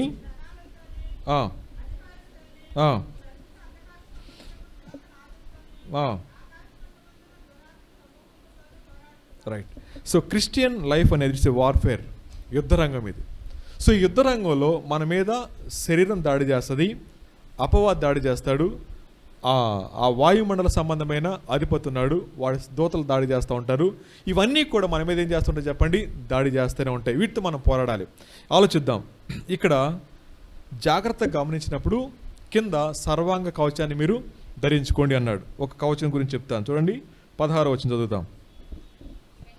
ఇవన్నీ కాక విశ్వాసమును డాలు పట్టుకొనుడి, దానితో మీరు దుష్టుని అగ్నిబాణులన్నింటినీ ఆర్పుటకు శక్తివంతులగుతారు. ఇప్పుడు జాగ్రత్త వినండి. దుష్టుడు మన మీద ఏం వేస్తుంటాడంటమ్మా? అగ్నిబాణాలు వేస్తూ ఉంటాడు. ఎలా? అపవాది యొక్క అద్భుతమైన బాణం ఏంటంటే అంటే అపనమ్మకం లేదా అనుమానం. డౌట్ అనేది అపవాది యొక్క అద్భుతమైనటువంటి బాణం. ఈ బాణానికి పడిన వాళ్ళు ఎవరు లేరు. ఆలోచిద్దాం. ప్రార్థన చేసేటప్పుడు మనం ఏమంటాం చెప్పండి? ప్రభా నీకు ఇష్టమైతే ఈ ప్రభు అంటాం, అవునా? అయినా కానీ అడుగుతున్నా కానీ ఇస్తారంటావు ప్రభు అంటారు. ఎప్పుడన్నా అనుకున్నారా? ఇది ఎలా ఉంటుందంటే, నాన్న నువ్వు 10 రూపాయలు అయినా నీ వల్ల కాదులే నాన్న, నువ్వేమి ఇస్తావు నాకు. ఎలా ఉంటుంది నాన్నకి? మా నాన్నగారు అనుకున్నాం వెళ్ళి డాడీ 10 రూపాయలు అన్నాను. ఈ పోతున్నప్పుడు నేను ఇలా అన్నాను, నీ వల్ల ఏమైందిలే డాడీ, 10 రూపాయలు నీ దగ్గర ఎక్కడ ఉంటే ఏముంటుంది ఆయనకి? ఎరగొట్టేస్తారు కదా. మరి దేవుడు ఎన్నిసార్లు అలా అవమానించుంటాం మనం? ఎన్నిసార్లు అవమానించుంటాం? సో అనుమానం అనేది దేవుని యొక్క శక్తి మీద మనం దాడి చేస్తూ ఉంటాం. అనుమానం అనేది దేవుని యొక్క సావునిటి మీద, సార్వభౌమాధికారం మీద దాడి చేస్తూ ఉంటాం. అనుమానం ద్వారా దేవుని యొక్క ప్రేమను శంకిస్తూ ఉంటాం. సో ఆయన అంటాడు, ఇందాకేమన్నా చెప్పండి, మొదట ఆయన రాజ్యాన్ని, ఆయన నీతిని వెతకండి, అప్పుడు అవన్నీ కూడా మీకు. సో దేవుడిని మనం అడగాల్సింది ఏంటండి అంటే బట్టలు ప్రభు అని కాదు. దేవుడు మనం అడగాల్సింది అన్నం పెట్టమని కాదు. ప్రభా నీ సారూప్యతలను మలచండి, ఆయన నీతిని, ఆయన రాజ్యాన్ని వెతకాలి అన్నప్పుడు ఎప్పుడన్నా సరే మనం ఫాస్టింగ్ ప్రేయర్ చేస్తాం. దేనికోసం? మన పిల్లలు బాగుండాలని, మన ఆరోగ్యం బాగుండాలని, మన పాడి పంటలు బాగుండాలని. ఎప్పుడన్నా ప్రభా అబద్ధాన్ని విడిచిపెట్టలేకపోతున్నాను ప్రభా, నా వల్ల కావట్లేదు, దీని మీద నా జయమివే ప్రభా అని ఎప్పుడన్నా అడిగామా? ఉపవాస ప్రార్థన, నిజం చెప్పండి, ఉపవాస ప్రార్థన ఎప్పుడన్నా అడిగామా? ఎందుకని చేయలేకపోతున్నాం? మనకు అవసరమైంది ఇది కాదు, ఇది. దేవుడు ఎప్పుడన్నా సరే మీరు అడగకుండా ఏమి ఇవ్వలేదు, మనకి అన్నీ ఇస్తూనే ఉన్నాడు. ఈ రోజు నాకు తెలిసింది, అన్న చెప్పారు కదా, లండన్లో నిన్న 1000 మంది చచ్చిపోయారంట కరోనాకి. నిన్ననే 64,000 మంది కరోనా రెండో ఫేజ్ వచ్చిందంట వాళ్ళకి. అక్కడ నుంచి వాళ్ళు చెప్తున్నారు బయటికి వెళ్ళడానికి భయం వేస్తుంది, అడుగు పెట్టడానికి భయం వేస్తుంది. అటువంటి కఠినమైన పరిస్థితుల్లో దేవుడు మనల్ని అందరినీ కాపాడాడు. దేవుడు ఎక్కడ కూడా మన పర్మిషన్ తీసుకోలేదు. కాపాడమంటావా అన్నాడు ఎప్పుడన్నా ప్రభు? అనలేదు కదా. మరి ఎందుకని అడుగుతున్నాం ప్రభువుని? ఆయన అంటున్నాడు, నిన్ను నన్ను నోటి మాటతో చేతులతో చేసినటువంటి దేవుడు, సృష్టి మొత్తాన్ని నోటి మాటతో చేసినటువంటి దేవుడు. ఏం అసాధ్యం ఆయనకి? ఆయనకి అన్నీ సాధ్యమే. కానీ మన బ్రతుకుల్లో మాత్రం కార్యం జరిగించాలి అంటే మన పర్మిషన్ లేకుండా ఆయన ఎంటర్ కాడు. అటువంటి దేవుడి రాత్రి అంటా ఉన్నాడు, అనేక సంవత్సరాలుగా మనం ఏం చేస్తా ఉన్నాం చెప్పండి? దేవునితో సహవాసం కలిగి ఉన్నాం అనుకుంటున్నాం, కానీ అనుమానిస్తూ దేవుణ్ణి శంకిస్తూ ఉన్నాం. సో అనుమానం అనేది అపవాది యొక్క అగ్నిబాణం అయితే, అది పోవాలంటే మనం ఏం చేయాలి? విశ్వాసంతో ఆయన ఎదుట మనం సాగిలపడాలి. సో ఈ రాత్రి ఇక్కడ కూర్చున్న మన అందరిలో ఎప్పుడైనా సరే మోకరించగానే అపవాది ఇక్కడ కూర్చుంటాడు వచ్చి, నీ వల్ల కాదు, దేవుడు చేయడు, నీలాంటి ఎందుకు చేస్తాడు, ఆ దేవుడిని నమ్మట్లేదని చెప్తూ ఉంటాడు. గుర్తుపెట్టుకోండి, వెంటనే తలకాయ వెనక్కి తీసి ప్రభా ఈడేదో చెప్తున్నాడని చెప్పండి. వెంటనే వెళ్ళిపోతాడు. తలకాయ వెనక్కి పెట్టి ప్రభా వాడు ఏదో మాట్లాడుతున్నాడు మీరు వినండి అంటే వెంటనే వెళ్ళిపోతాడు. కానీ మనం ఏం చేస్తాం? అది మైండ్లో తీసుకొని నిజమే కదా, నాలాంటి పాపాత్మ దేవుడు ఎందుకు క్షమిస్తాడు, నా ప్రార్థన జవాబు ఎందుకు వస్తుంది, ప్రార్థన చేస్తే ఏలియా పాష గారు చేయాలి కానీ అనుకుంటాం కదా. గుర్తుపెట్టుకోండి, దేవుడు ఎవరిని కూడా త్రోసివేసేవాడు కాదు. ఆయన అందరికీ సమీపంగా ఉండేటువంటి దేవుడు ఆయన. అటువంటి దేవుడు మనం సేవిస్తూ ఉన్నప్పుడు దేవుని యొక్క వ్యక్తిత్వాన్ని శంకించే విధంగా చేయడంలో అపవాది ఇప్పటికి కూడా ఏం చేస్తున్నాడు? సక్సెస్ అవుతానే ఉన్నాడు. కాబట్టి అనుమానాన్ని ఎప్పుడు కూడా దగ్గరికి రానియొద్దు, ఎట్టి పరిస్థితుల్లో కూడా. అందుకని ప్రభు అంటా ఉన్నాడు ఏమని? మీరు విశ్వాసం అనే డాలు పట్టుకొని అపవాది యొక్క అగ్నిబాణాలను ఆపండి. ఎలా ఆపాలో చెప్తాను, ఒక మాట చూడండి. రోమాపత్రిక 4వ అధ్యాయం.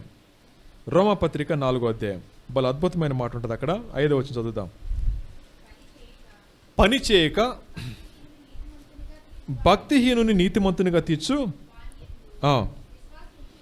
విశ్వాసం ఉంచువానికి వాని విశ్వాసము నీతిగా ఎంచబడతా ఉంది. జాగ్రత్తగానండి. అపవాదిలా చెప్పకని మీరు అనండి, నా వాక్యం ఏం చెప్తుంది తెలుసా? భక్తిహీనుని నీతిమంతునిగా చేసే దేవుడు ఆయన. పని చేయకుండా ఉన్నాడు కూడా అన్నం పెడతారా? ఈయనేమంటున్నాడు? పని చేయక భక్తిహీనుని నీతిమంతునిగా తీరుస్తాడు. ఎలాగా? కేవలం విశ్వాసం ద్వారా. మనం ఏం చేయలేదు, కానీ ఆయన చేసినటువంటి కార్యం ఎందుకు మనం విశ్వాసం ఉంచామంతే. మీకు అర్థం అవడం కోసం ఒక మాట చెప్తాను. రుణమాఫీ ఎవరన్నా పొందుకున్నారా? రుణమాఫీ ఏంటి తెలుసా? అప్పు చేసేది ఎవరు? మనం. తాకట్టు పెట్టింది ఎవరు? మనం కదా. ఆ వడ్డీ పెరిగిపోతూ ఉంది. గవర్నమెంట్ ఏమంటుంది? ఎవరైతే అలా అప్పు చేసి తాకట్టు పెట్టుకున్నారో వాళ్ళందరి యొక్క అప్పు ఎవరు కడతాం? మేము కడతాం అన్నారు. అప్పు చేసింది ఎవరు? మనం. కట్టేది ఎవరు? గవర్నమెంట్ కదా. సో గవర్నమెంట్ డబ్బులు ఎవరికి కడుతుంది? బ్యాంకుకి కడుతుంది. బ్యాంకు వాళ్ళు ఊరుకుంటారా? ఎట్టి పరిస్థితుల్లో ఊరుకోరు. ఇప్పుడు జాగ్రత్తగానండి. బ్యాంక్ దగ్గర డబ్బులు తీసుకుంది మనం, అంటే పాపం చేసి ఆ శ్రమ కోరి తెచ్చుకుంది మనం. కానీ గవర్నమెంట్ అంటుంది, నా ప్రజల్ని ఈ రుణం నుంచి నేను విడిపిస్తాను. విడిపించారు. బంగారం తెచ్చుకున్నారా? తెచ్చేసుకున్నాం. ఇప్పుడు గవర్నమెంట్ నుంచి ఎవరు వసూలు చేస్తారు? బ్యాంకులు వసూలు చేస్తారు. ఆలోచిద్దాం. గవర్నమెంట్ అంది అందరి రుణాలు మాఫీ చేసామంటారు. నా బోటోడు వెళ్ళి నా రుణం మాఫీ చేయడానికి నీకేం అధికారం ఉంది, నా రుణాన్ని నేనే కట్టుకుంటాను అంటారు ఎవరన్నా? అంటే ఏం చేస్తారండి? మెంటల్ హాస్పిటల్ తీసుకెళ్ళి పడేస్తారు. అలాగే చాలామంది అనుకుంటున్నారు నా పాపాలు క్షమించడానికి ఆయనకేం అధికారం ఉందండి, నేను ఎప్పుడో ఇప్పుడు పుట్టాను, ఆయన ఎప్పుడు 2000 సంవత్సరాల క్రితం వచ్చారు అంటున్నారు. నాకు ఆయనకి సంబంధం ఏంటి అని అడుగుతారు ఎవరన్నా? చాలామంది అడుగుతూ ఉన్నారు. ఒక మానవుడు తన పరిపాలనలో కొంతమందికి మేలు చేయడానికి ఒక సంతకం పెట్టి అందరి రుణాలు మాఫీ చేసినప్పుడు దేవాతి దేవుడే మానవుడికి లోకానికి వచ్చి కేవలం ఆయన విశ్వాసం ఉంచడం ద్వారా మనం ఎవరు నమ్ముతా ఉన్నాం? గవర్నమెంట్ నమ్ముతా ఉన్నాం. నమ్మిన కారణం చేత రుణం మాఫీ అయింది. ప్రభు నమ్మితే అవునా? అవునా కాదు? ఈయనేమంటున్నాడు? పని చేయక భక్తిహీనుని నీతిమంతునిగా తీర్చాడు. దేన్ని బట్టి? కేవలం విశ్వాసం ఉంచడం ద్వారా. అట్టి విశ్వాసం మీద అపవాది దాడి చేయడానికి వాడు వాడుకునే ఒక అద్భుతమైన ఆయుధం ఏంటండి అంటే అనుమానం. దయచేసి గుర్తుపెట్టుకోండి, మన విశ్వాస యాత్రలో పోరాడాలి అంటే మనం విడిచిపెట్టాల్సింది ఏంటి చెప్పండి? అనుమానాన్ని విడిచిపెట్టాలి. ఎప్పుడైతే అనుమానాన్ని విడిచిపెడతామో మనం ఏం చేయగలం చెప్పండి? ఈ పోరాటంలో జయాన్ని పొందుకున్న వారమై దేవుని ఎదుట బల నమ్మకమైన దాసుడు అనిపించుకోగలుగుతాం. దావీదు గారు వెళ్ళి సౌలు ముందు నిలబడ్డాడు. గొలియాతను చంపడానికి వెళ్తానండి అన్నాడు. సౌలు ఏమంటాడు, నా డ్రెస్ తీసుకుని నువ్వు వేసుకో అంటాడు. వేసుకుంటే సరిపోయింది డ్రెస్ ఆయనకి, నాకు వద్దండి నేను మొయ్యలేకపోతానని చెప్పి వెళ్తాడు. దేన్ని తీసుకుని వెళ్తాడు, అదేను ఒక రాయి తీసుకుని వెళ్తాడు. జయం వచ్చిందా? ఆ రోజున జయం రావాలి అని అంటే సౌలు అనుకున్నాడు డ్రెస్ వేసుకుంటే వస్తుందని చెప్పి, కానీ రాలేదు. కానీ ఇక్కడ సర్వాంగ కవచాన్ని ధరించుకున్న ఏ వ్యక్తి కూడా అపజయాన్ని పొందుకున్న దాఖలాలు లేవు. అంటే విశ్వాసి ఓడిపోతున్నాడు అండి అంటే కారణం అనుమానమే. అనుమానం లేకుండా ఆయన యందు సడలని విశ్వాసం మనం కలిగి ఉన్నప్పుడు అగ్నిగంధకాలతో మండే గుణంలో నిలబడ్డారు. వాళ్ళు ఏమంటారు, రాజా మా దేవుడు రక్షింపగలిగిన సమర్థుడు, ఒకవేళ రక్షించపోయినా. అవునా, సింహం వచ్చింది, దానియేలు గారి ముందు నిలబడింది. ఏం చేసింది అది? ఏమీ చేయలే. ఆ సింహం వచ్చి పీక పట్టుకొని చంపవసరంలా, నాలుగు పెట్టి అలాంటి చాలు కదా.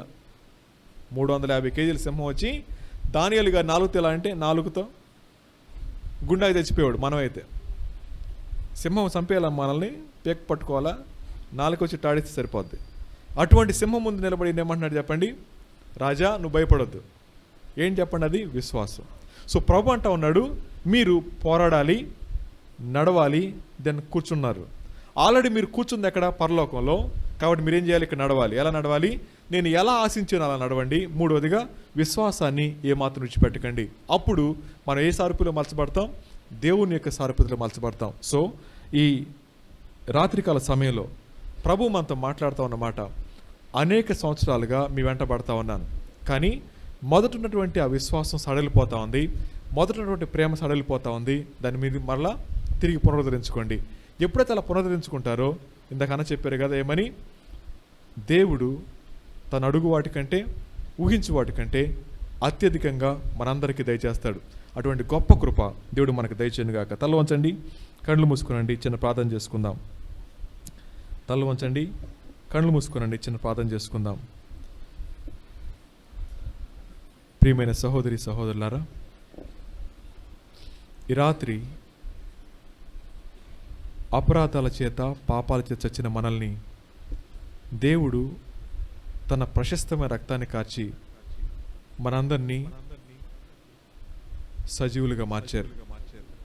అలా మార్చబడిన నీవు నేను తిరిగి మళ్ళా పాపంలో కొనసాగితే అయ్యో ఎంత దారుణమైన విషయం. పాపం వేరు చేస్తుందని, పాపం సిగ్గు తీసుకొస్తుందని, పాపం వ్యాధులు తీసుకొస్తుందని, పాపం మరణం తీసుకొస్తుందని విషయాన్ని మనం విన్నాం. ఏ పాపాన్ని ప్రభు విడిచిపెట్టమన్నారు, ఆ పాపాన్ని విడిచిపెట్టబడిన వారంగా, పరలోకంలో పౌరస్థితి కలిగిన వారంగా భూమి మీద జీవించలాగిన ప్రభు సహాయం కోసం ప్రార్థన చేద్దాం. అదే సమయంలో ప్రభు అంటా ఉన్నారు, మీరు నడవండి, సమాధాన అనుబంధం చేత ఆత్మ కలిగించే ఐక్యతను కాపాడుకోండి, ప్రేమ కలిగి సహించండి.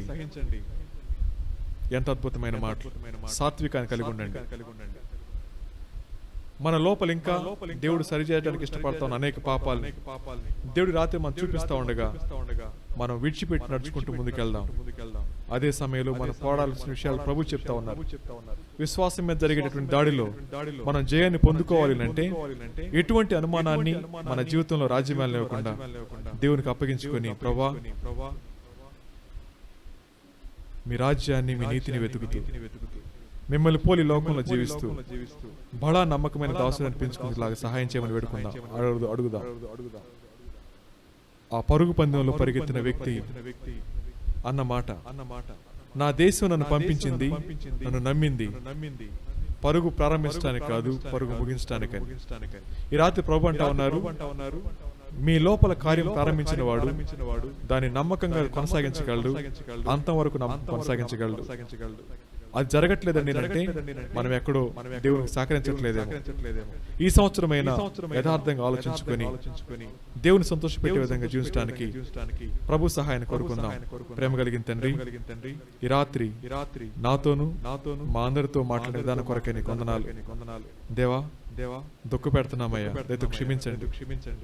ఇప్పటికీ అర్థం చేసుకోలేకపోతా ఉన్నాం. దయతో బలపరచండి దేవ. ఈ సంవత్సరం నుంచి అయినా సరే ప్రభువా, మేము విడిచిపెట్టినటువంటి ఆ ప్రేమను తిరిగి మళ్ళీ కొనసాగించాలని సహాయం చేస్తున్నామని, నీ సారూప్యతలను మలుస్తూ నేను వెంబడించే కృప దయచేస్తున్నామని వేడుకుంటా ఉన్నాను. తలలు వంచి ప్రార్థనలు ఏకీపిస్తా ఉన్నాను. ప్రతి ఒక్కరి చేతులకు అప్పగిస్తా ఉన్నాను ప్రభు. ఎవరెవరు ఎటువంటి ఆలోచన చేత నడిపించబడతా ఉన్నారు, ఎటువంటి బలహీనతలు కూడా వెళ్తా ఉన్నారు ప్రభా, మీరు స్పష్టంగా ఎరిగినటువంటి దేవుడు. మీ యందు విశ్వాసం ఉంచిన వారిని ఎన్నడూ సిగ్గుపరిచే దేవుడు కాదు. అటు మీ చేతులకు మా అందరిని అప్పగించుకోండి. సంఘాన్ని, సంఘ కాపరి గారి వారి కుటుంబాన్ని మీ చేతులకు అప్పగించుకోండి. ప్రతి విధమైన అవసరం తీర్చి మీ నామాన్ని కనపరుచుకోమని మహిమ ఘనత ప్రభావాలు మీకు ఆరోపిస్తూ మా ప్రభువును ప్రియ రక్షకుడైన యేసయ్య పుణ్యనామంలో మిక్కిలి వినయంగా బ్రతిమాలి అడిగి వేడుకొని ప్రార్థిస్తున్నాము తండ్రి. ఆమేన్. అందరికీ వందనాలు.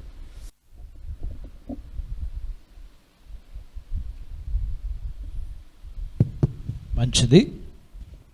మరి దేవుని యొక్క మహాకృపను బట్టి మనమందరం దేవుని వాక్యాన్ని మరి ఇంకా చక్కగా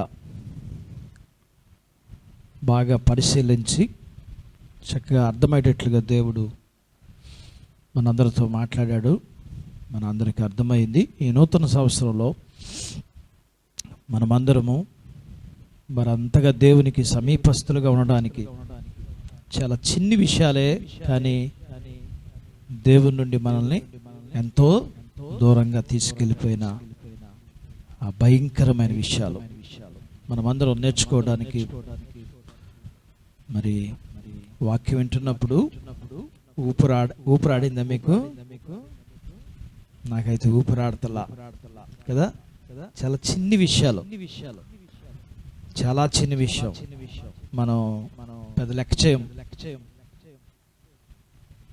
స్పృహ కూడా ఉండదన్నమాట. చాలా మంది నాతో మాట్లాడుతున్నప్పుడు ఇలాంటివి నేను అనుభవిస్తుంటాను. నా వ్యక్తిగత జీవితంలో కూడా మరి ఇలాంటి సంభవాలు జరుగుతున్నప్పుడు బాధేస్తూ ఉంటుంది. మనందరితో దేవుడు చక్కగా మాట్లాడారు. మరి మనమందరం దేవుడు మనకిచ్చింది సంవత్సరం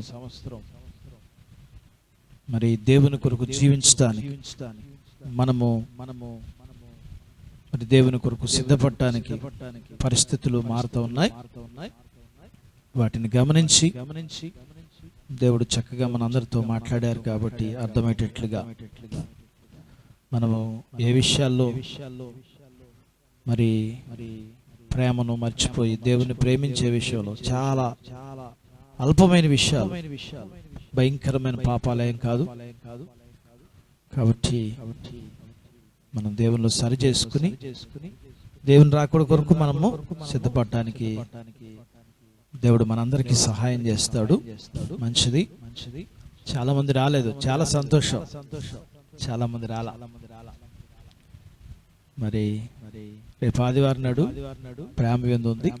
రేపు గూడూరులో ఆరాధన శుక్రవారం, శనివారం ఇక్కడ ఆరాధన ఉంటుంది. మరి ఆదివారం మనకి 11 గంటలకి ఆరాధన. ఆ తర్వాత ప్రేమ విందు. మీ కుటుంబీకులతో అందరూ, చిన్నపిల్లలు, యవనస్తులు, అందరూ పెద్దవాళ్ళు అందరూ కలిసి వచ్చినట్లయితే ఆరాధన ముగించుకున్న తర్వాత మరి భోజనం చేసి మరి వెళ్ళొచ్చు. ఆ తర్వాత నుంచి మరలా కరోనా కండిషన్సే ఉంటాయి. కాబట్టి మరి కొనసాగుదాం. అందరం తలలు వంచి కళ్ళు మూసుకున్నట్లయితే ప్రార్థన చేసుకుందాం. మమ్మల్ని మిక్కిలిగా ప్రేమించిన మా ప్రియ పరలోకపు తండ్రి, మీ పరిశుద్ధ నామాన్ని బట్టి మీకు వందనాలు చెల్లిస్తున్నాం. మీ సేవకులను మీరు మరుగుపరిచి మా అంతరంగం ఎరిగిన గొప్ప దేవుడిగా మేము చాలా మీకు చాలా దగ్గరగా ఉన్నాం. పరలోకం వెళ్ళిపోతాం. బాప్తిసం తీసుకున్నాం, పాటలు పాడుతున్నాం, వాక్యం చెప్తున్నాం, వాక్యం వింటున్నాం, వాక్యం చదువుకుంటున్నాం.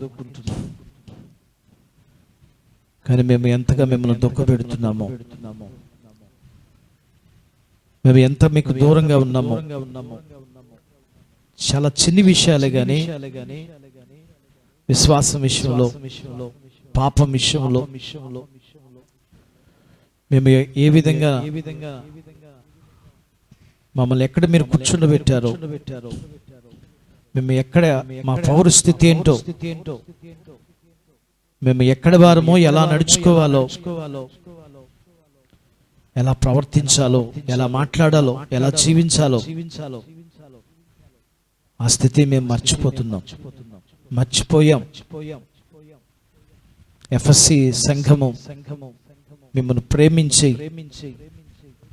మొదటి ప్రేమను విడిచిపెట్టి ఏ రీతిగా దిగజారిపోయిన స్థితిలో కొనసాగుతున్నదో మా దిగజారిపోయిన స్థితిని మీరు మాకు తెలియజేశారు.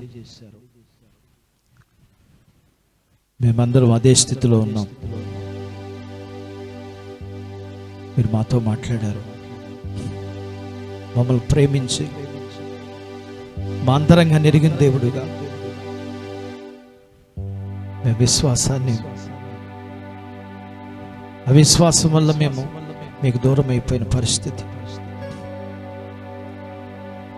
అబద్ధం వల్ల మేము మీకు దూరం అయిపోయిన పరిస్థితి, ఇలా మా జీవితాల్లో ఎన్నో విషయాలు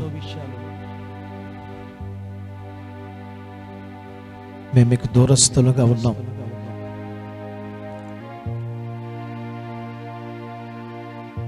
మాకు సరి చేసుకోవడానికి ఈ సంవత్సరం మరి మీకు ఇచ్చారు.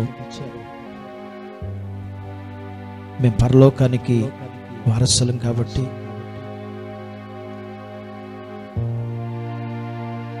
మేము ఇప్పటికే పరలోకంలో మా పేర్లు రాయబడి ఉన్నాయి కాబట్టి, ఇప్పటికే పరలోకంలో మాకు ఇళ్ళున్నాయి కాబట్టి,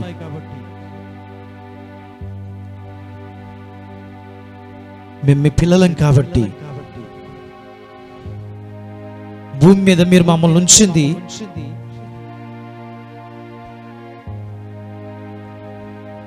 మీ స్వారూప్యం కలిగి భూమి మీద జీవించడానికే గాని మేము పరలోక వారసులం కాదన్నట్లుగా మా జీవితం, మా ప్రవర్తన, మా మాట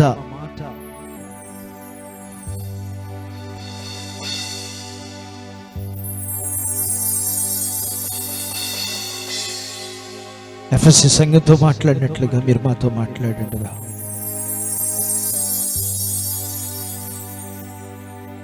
దయతో మమ్మల్ని క్షమించండి.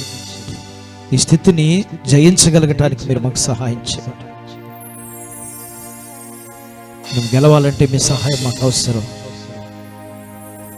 లోకమును జయించిన విజయం విశ్వాసం దీని మీ లేఖనం చెప్తా ఉంది. మీరు మాకు సహాయం చేయండి. మొదట ప్రేమని, మొదట ఆసక్తిని కలిగి మేము జీవించడానికి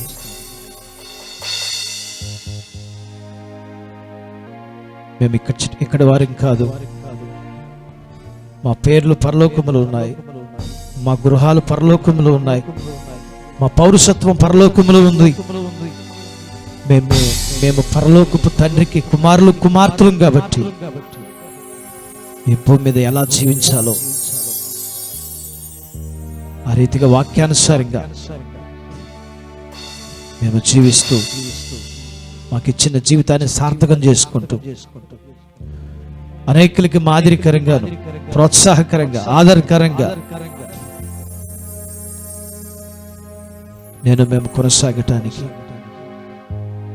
మాకు సహాయం చేయండి. వచ్చిన బిడ్డలందరూ అందరి యొక్క హృదయాల్లో మీ వాక్యమును,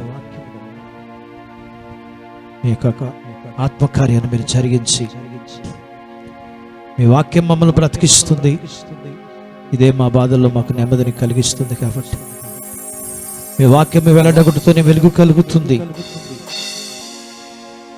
మీ వాక్యం మా పాదములకు దీపము, మా త్రోవకు వెలుగు కాబట్టి మీ వాక్యములోంచి మేము ఏమై ఉన్నామో మా స్థితి ఏంటో తెలియజేసి ఉండగా కేవలం మేము విడిచిపెట్టేవారంగా కాక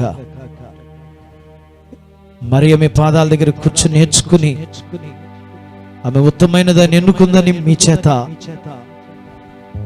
ప్రశంసింపబడినట్లుగా మేము విని ఎన్నుకున్న మేము వాటి ప్రకారం జీవించడానికి కావలసిన ఆత్మీయ బలాన్ని, ఆత్మీయ పట్టుదలని మీరు మాకు అనుగ్రహించండి.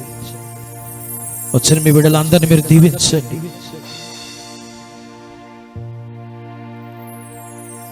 మీ విన్న వాక్య ప్రకారం మా జీవితాలు కట్టుకోవడానికి మాకు ఆసక్తి, పట్టుదల, ఇష్టాన్ని మాకు దయచేయండి.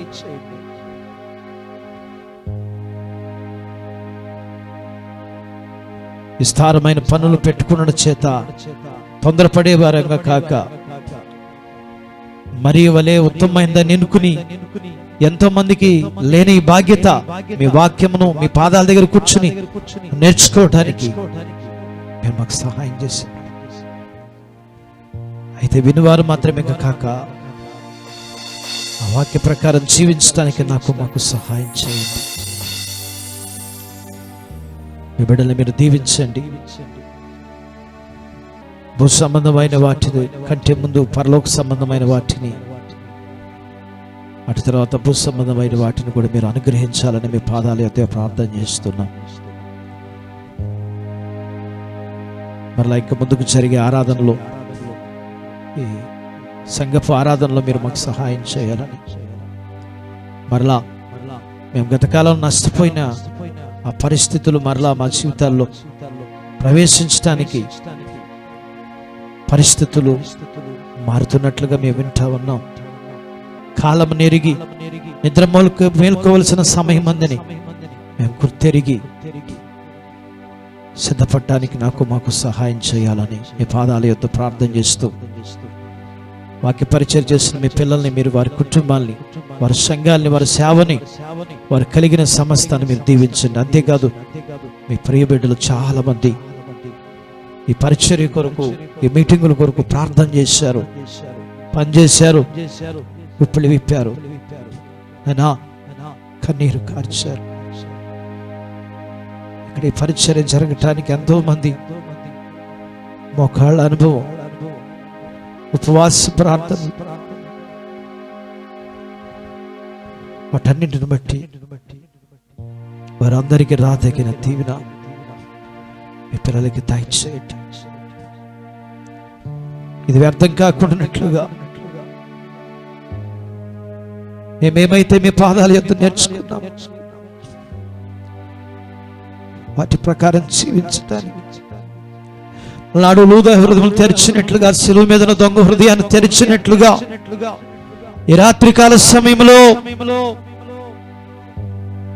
మీ వాక్యం విన్న మీ పిల్లల జీవితాల్లో మీ ఆత్మ కార్యములు మీరు జరిగించాలని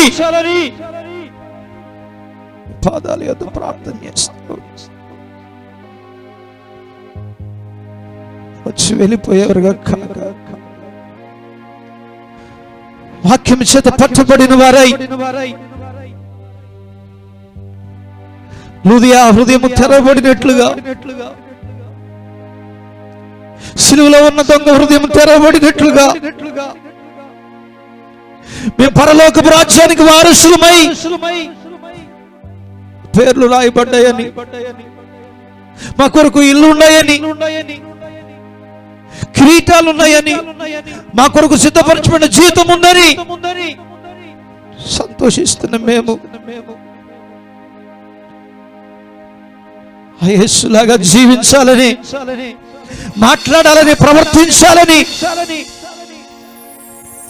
స్పృహ లేకుండా ప్రార్థించేవారిగా, మాటలు చెప్పేవారిగా ఉన్నాం. నీ కొరకు జీవించేవారిగా ఉండగలగటానికి మాకు సహాయం చేయమని రాత్రి మీ పాదాల యొద్ద ప్రార్థన చేస్తున్నాం. ఈ 2021 మా జీవితాల్లో పరిస్థితులు ఎలాగున్నా, ఎలా మారినప్పటికీ మా జీవితాలు మీరు వచ్చినప్పటికీ, లేదా మేము మీ దగ్గరకు చేర్చబడినప్పటికీ, మా జీవితాలు ఈ భూమి మీద మీ నామానికి మహిమకరంగాను, నీతిమంతుని జ్ఞాపకం చేసుకుంటూ ఆశీర్వాదకరమని అనేక వ్యక్తుల గురించి మేము చాలా సార్లు భక్తుల గురించి, సేవకుల గురించి మాట్లాడుకుంటున్నప్పుడు ఏ విధమైన పురుగొల్పు, ఏ విధమైన మంట కలుగుతున్నదో మా కుటుంబాల్లో, మా సంఘాల్లో మమ్మల్ని గురించి జ్ఞాపకం చేసుకునే జీవితాలు, సాక్షార్థమైన జీవితాలు మేము కూడా కలిగి ఉండడానికి మాకు సహాయం చేయాలని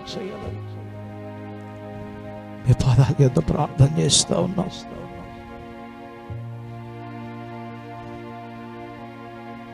వచ్చిన మీ బిడ్డలందరినీ మీరు దీవించండి.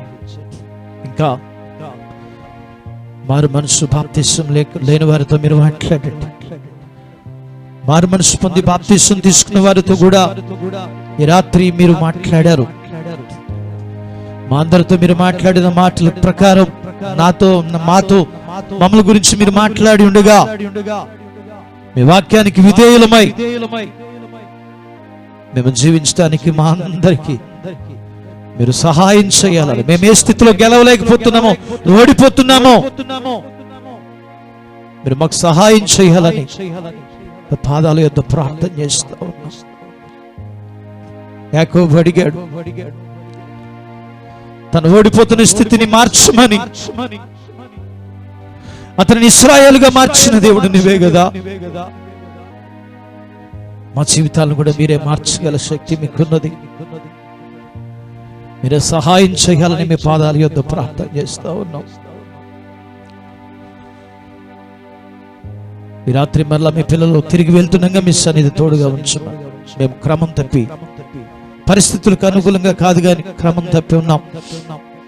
ఏ విధమైన కీడు అంటకుండా, మాకు ఏ విధమైన ఆటంకం కలగకుండా, అది మీకు అవమానం కలగకుండా మీరు సహాయం చేయాలని, దయతో ఈ విషయాల్లో మేము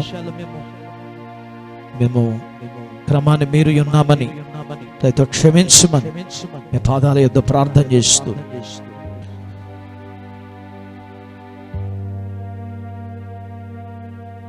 మీ సేవకుల్ని, వారి కుటుంబాన్ని కూడా దీవించి ఆశీర్వదించమని, వచ్చిన మీ బిడ్డలందరినీ దీవించమని, సమస్త విషయాల్లో గత కాలంలో సహాయం చేశారు. ఈ పరిచర్యలో, ఈ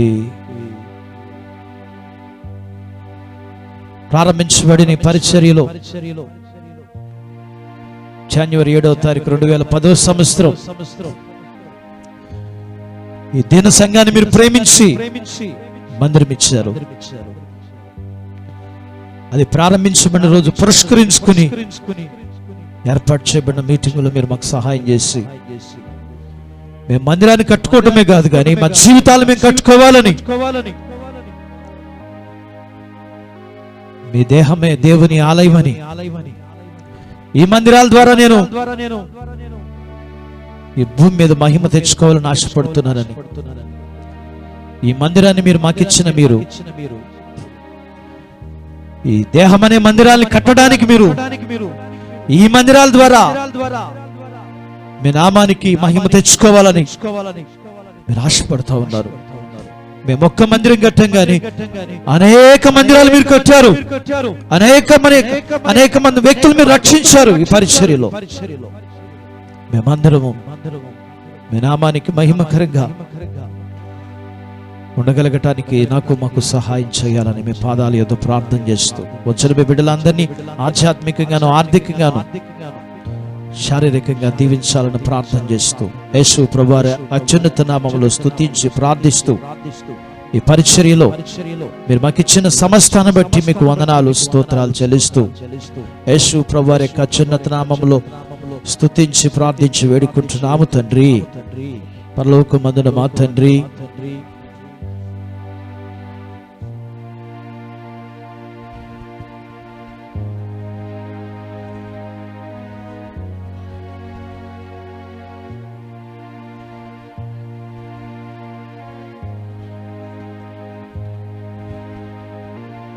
మన తండ్రి యొక్క దేవుని ప్రేమ, కుమారుడైన క్రీస్తు వారి కృప, పరిశుద్ధాత్మ దేవుని యొక్క అన్యోన్య సహవాసము సన్నిధి తోడు కూడిన మనకును, సంఘానికి, సకల పరిశుద్ధులకు, మన మధ్యకు వచ్చిన దేవుని సేవకులకును, వారి కుటుంబాలకును, మన కొరకు ప్రార్థించే ఈ పరిచర్యకు సహకారులుగా ఉండే అన్ని విషయాలు ఉండే వారికును, లోకంలోని సకల పరిశుద్ధులకు ఆయన సదాకాలం తోడుగా ఉండునుగాక.